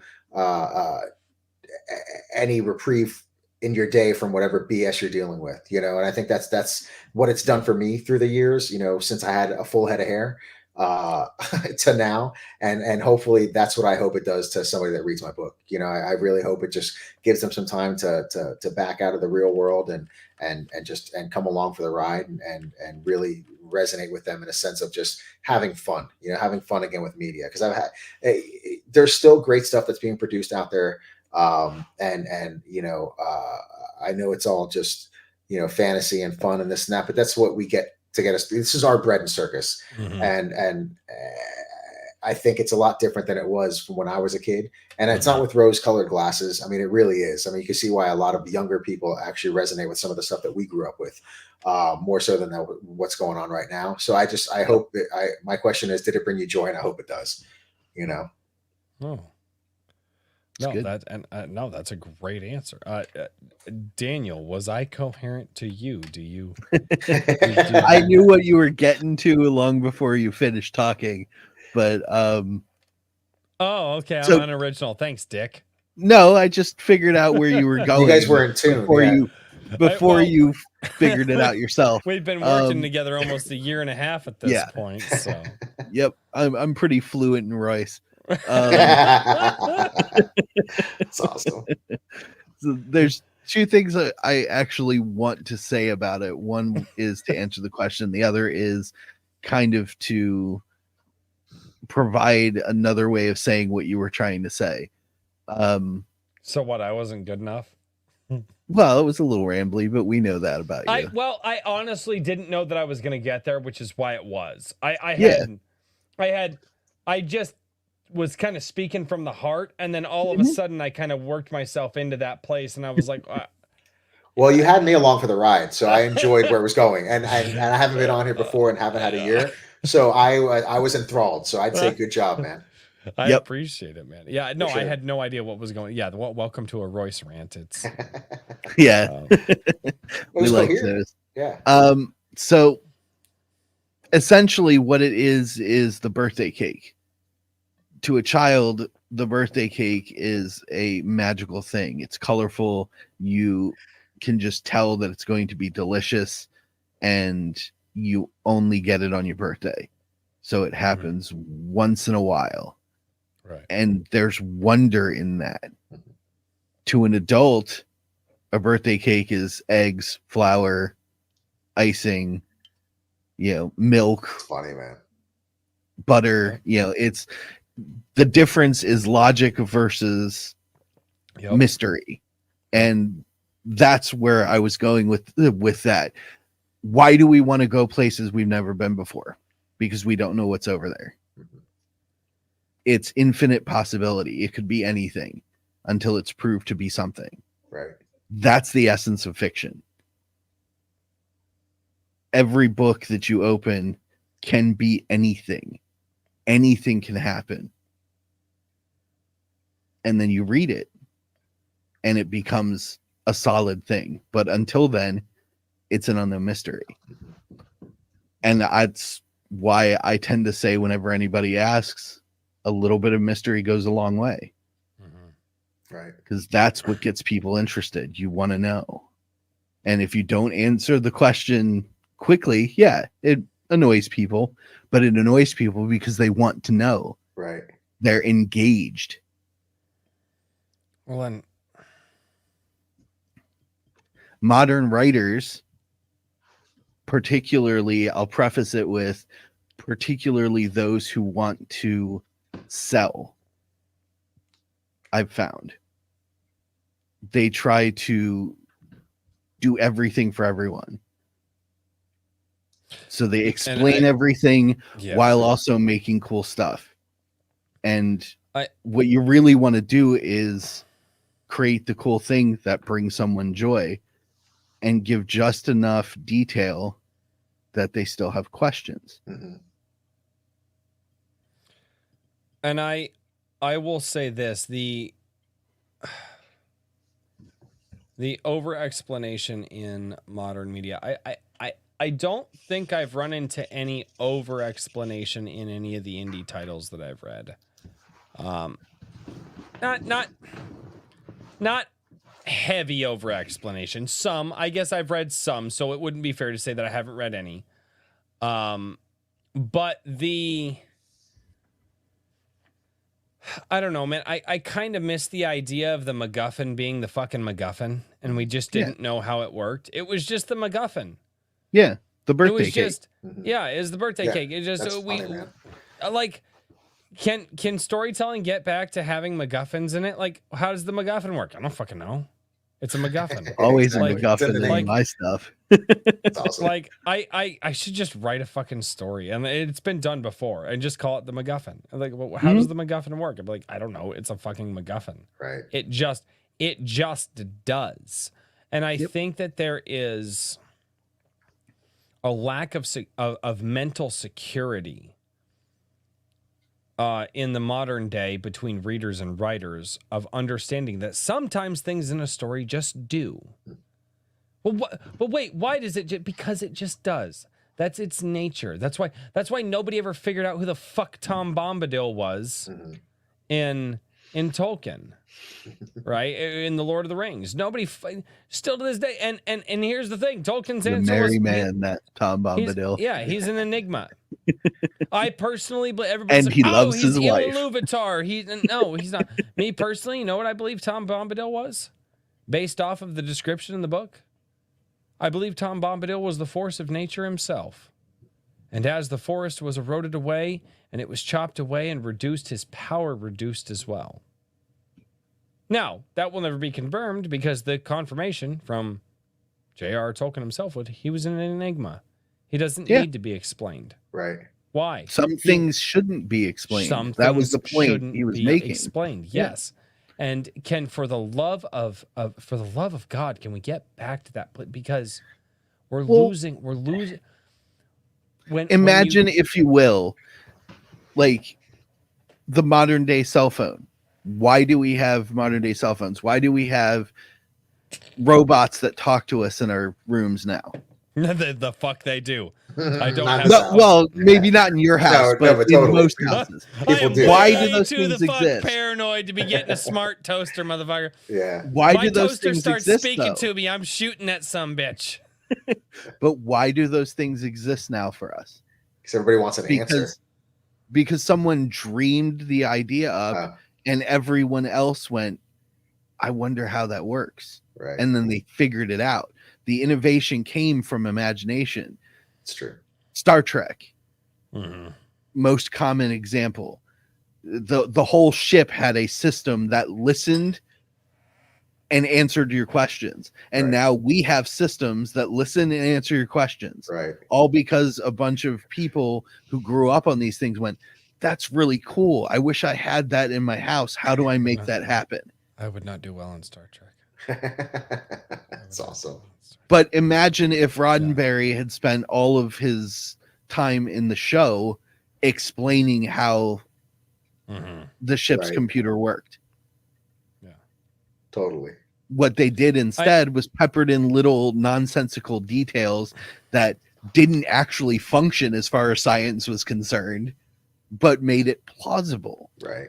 All right. I am going to attempt to propose something to the writers out there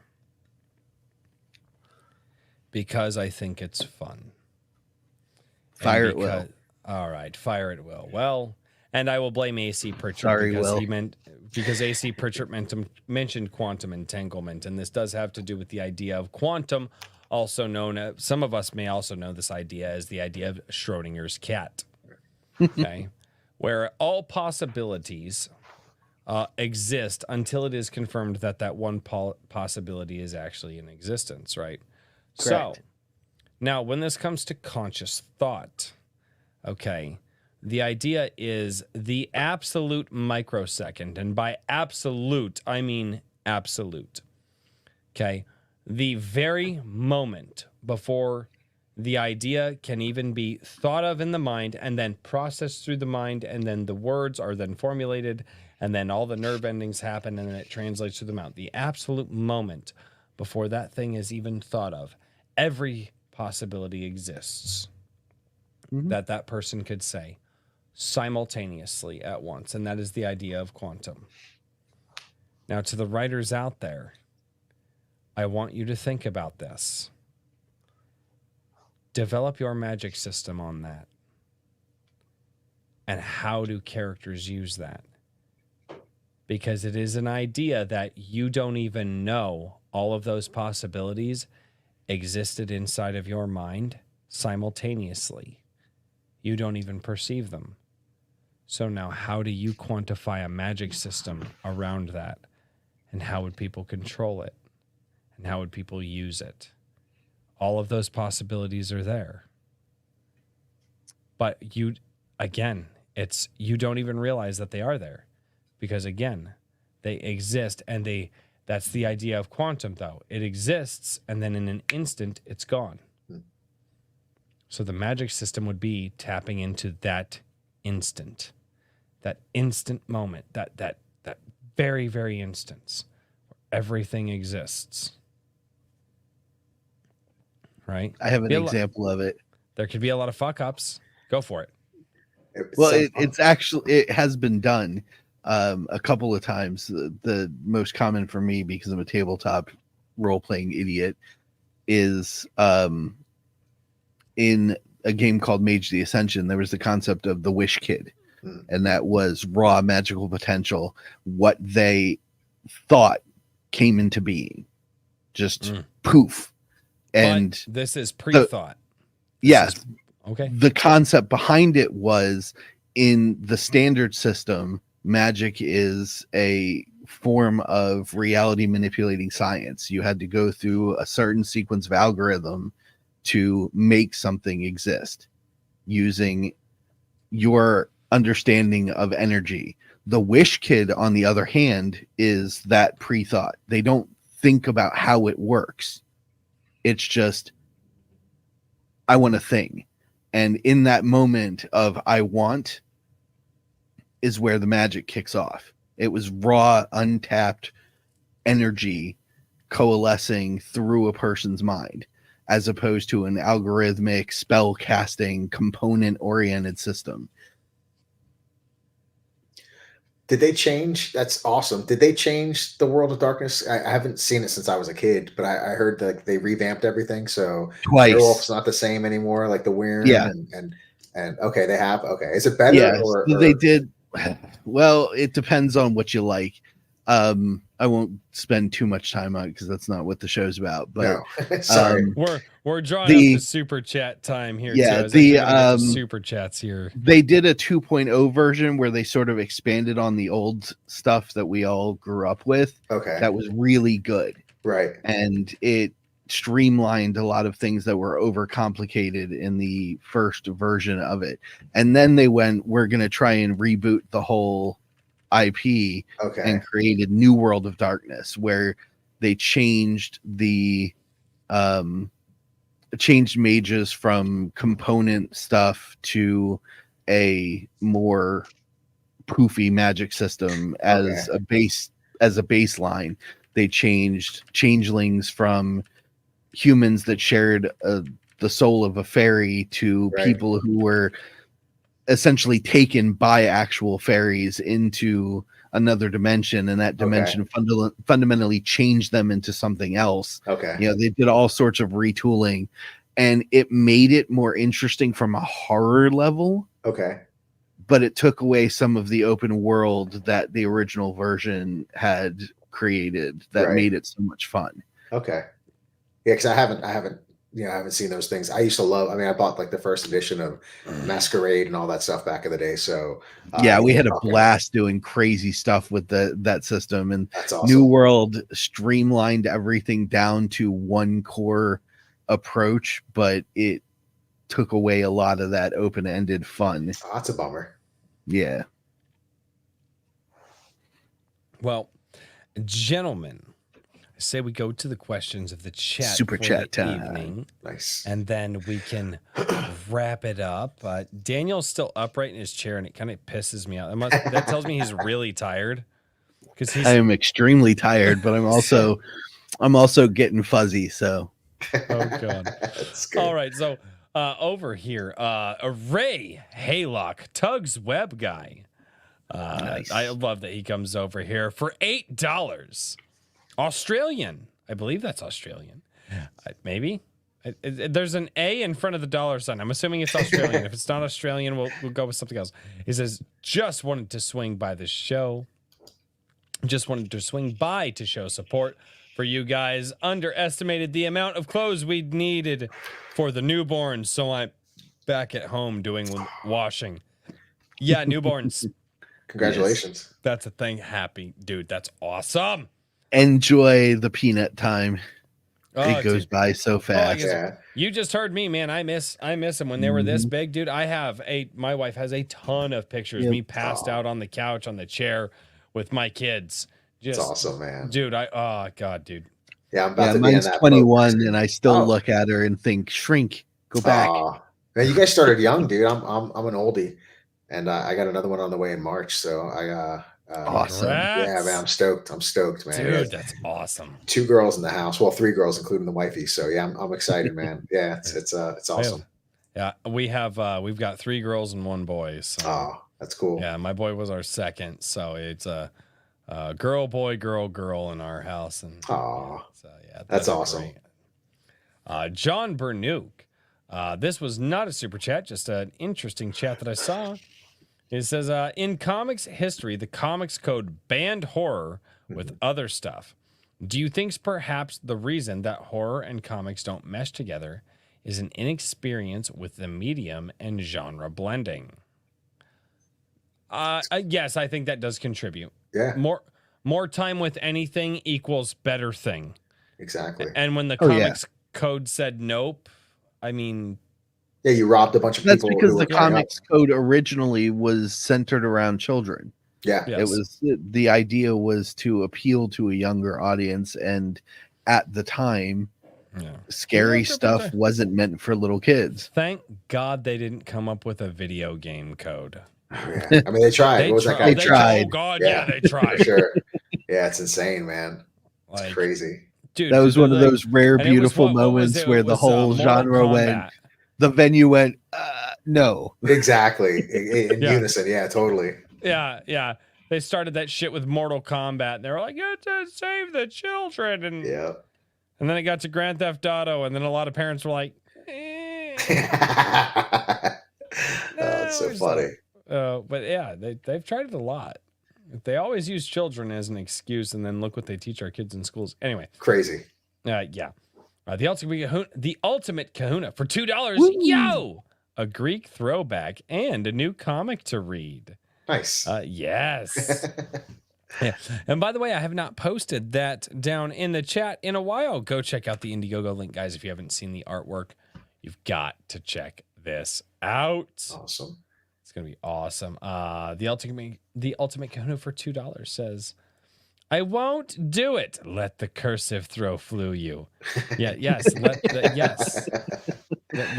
the cursive flow through you. Absolutely. Have a good night, Hero Darky Dark. Hey, I swear to all holy hell, I better see the actual project that you're working on. Dude's been threatening a big titty goth girl villain for like months. Oh, wow. And he posts it every week in my comic shop Wednesdays, and it's never there. It's not there.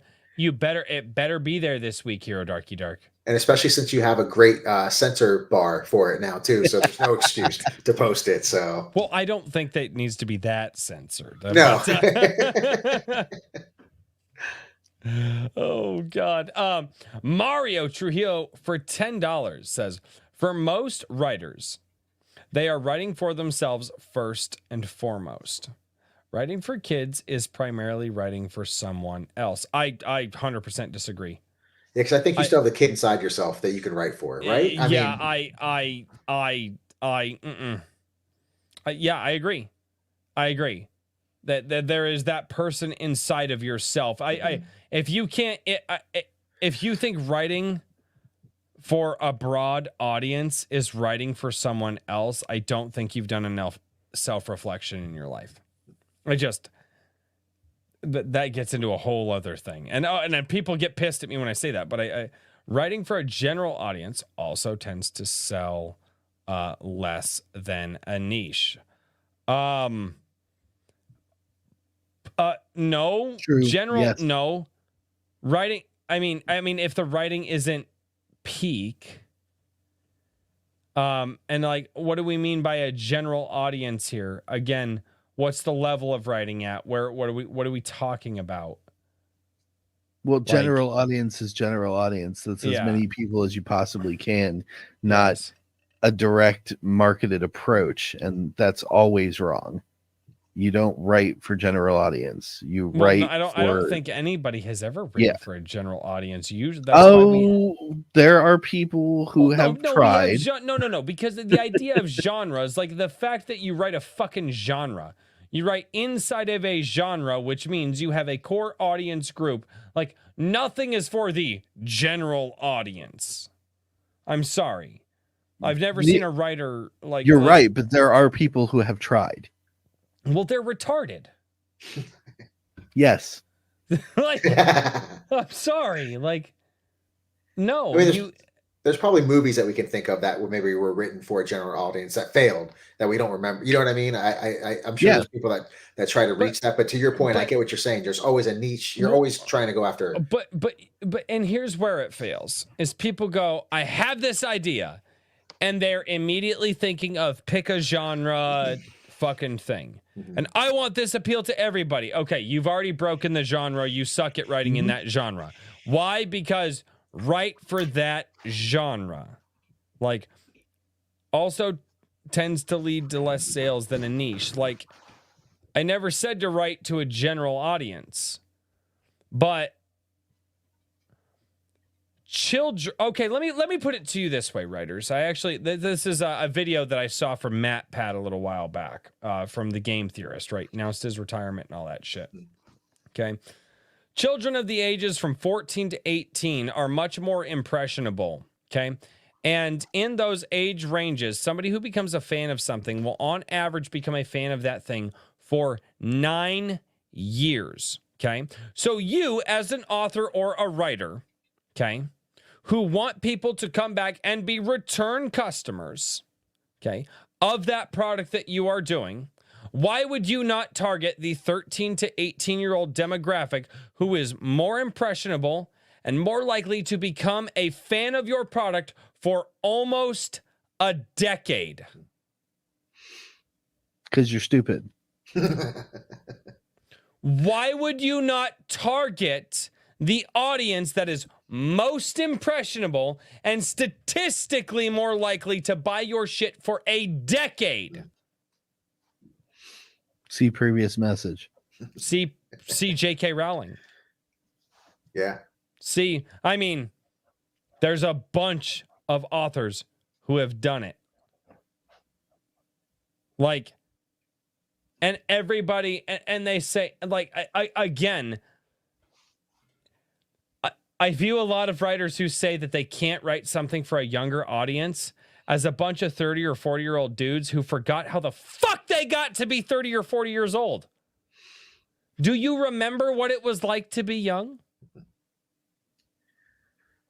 I still enjoy stuff that's made, as having a kid, made for, and even without her, I mean, I was watching stuff that was, made for kids, because that still lives inside of me. I think if you forget that as a writer, then even a creator of anything, I think you lose some of that spark. I mean, that's where it comes from, right? Yeah. I mean, that's where what it all boils down to. It's that's where the spark of creativity comes from, is that childlike sense of whimsy. Brings you back to your point earlier of when you were a kid, and to the birthday cake aspect. I mean, it's cyclical and great that you guys brought it back, but that's where it comes from. It's just that whole wonder of how things work and not knowing, is something that you carry on, I think, as a writer, to put yourself in that space when you're writing. Because if you know everything, you know what I mean? Like if you're coming from a point of just knowing how everything works and not trying to come to that point from a space of wonderment, then your story is dead, I think. So I think that goes to your aspect of being able to write for kids as an adult. You just have to tap into the forest for the trees. Yes. And here's the thing. Who was it? C.S. Lewis, who said a children's story who only children can enjoy is a bad children's story. That's what I'm talking about. Yeah. How about people write a story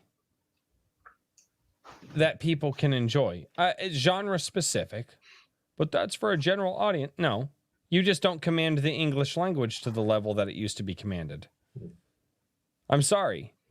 You look at the classics and you look at people who have done it and pulled it off. Well, do you have any idea how hard it is?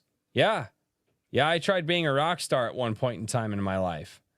I'm well the fuck aware of how hard it is. That's a lot more competitive than the fucking book world. Let me tell you right now. Like, I know exactly how hard it is. Like, it's always been that way. You can please some of the people some of the time.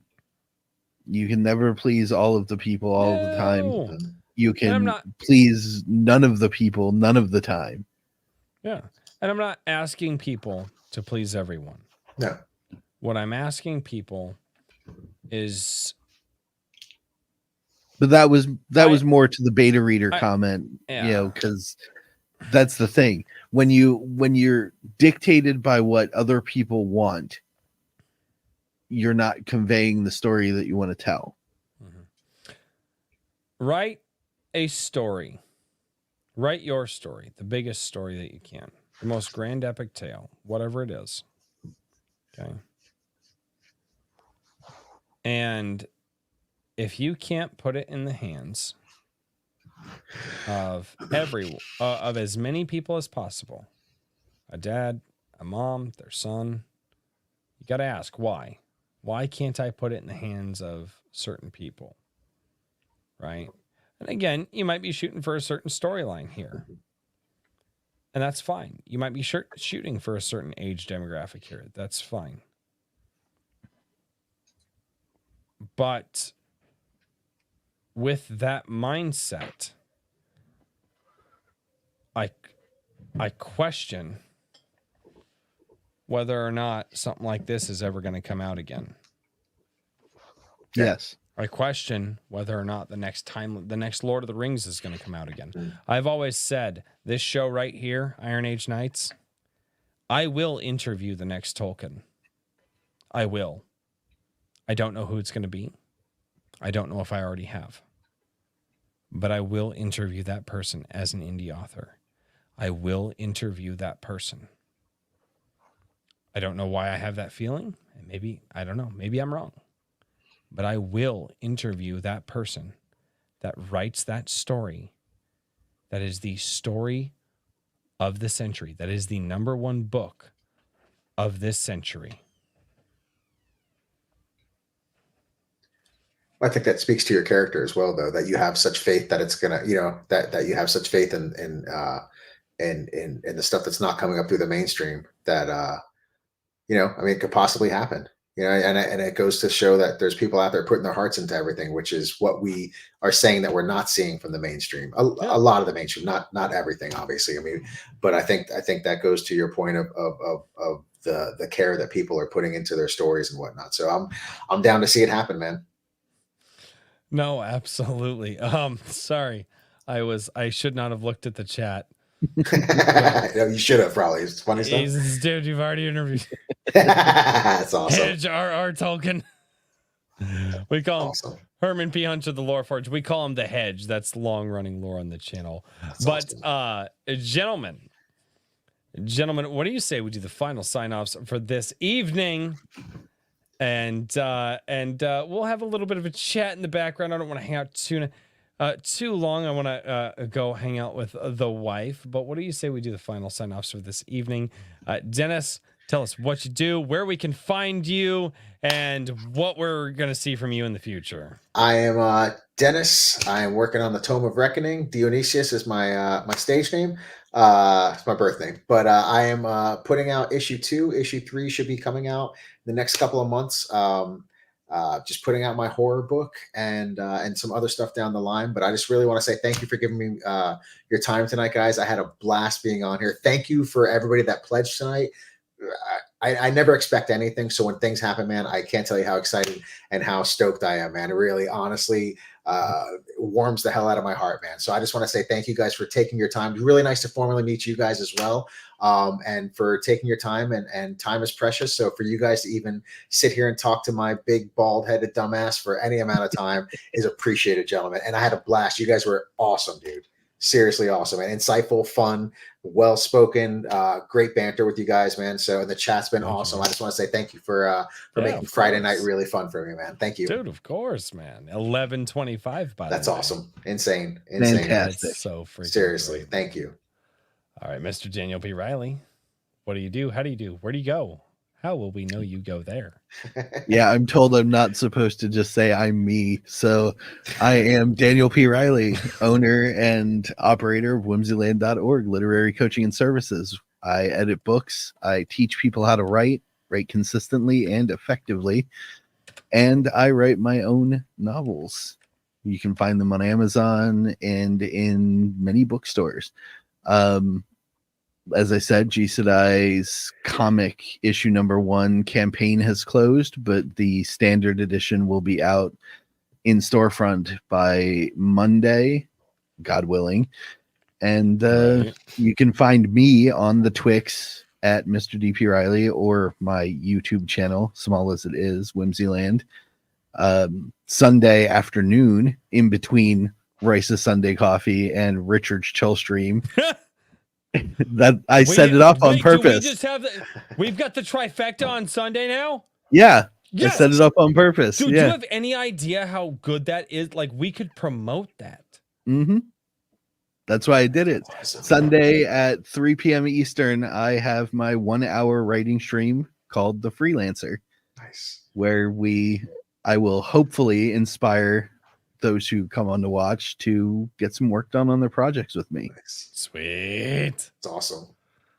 All right. I guess I have to. Well, I got to get better at this whole thing. Ladies and gentlemen, my name is Royce. This has been A Drink with Crazy. Tune in tomorrow. My wife and I will be streaming Power World because that game is a black hole. It's a black hole. But always tune in on Sundays at 11 a.m. Central for Sunday Coffee. That is the Sunday live stream where I go and I read all of the comments that you leave on the live streams and the videos that I do in the past week, and see what you guys have to say, because I feel like if you guys are going to dedicate time to me, I should dedicate it right back to you.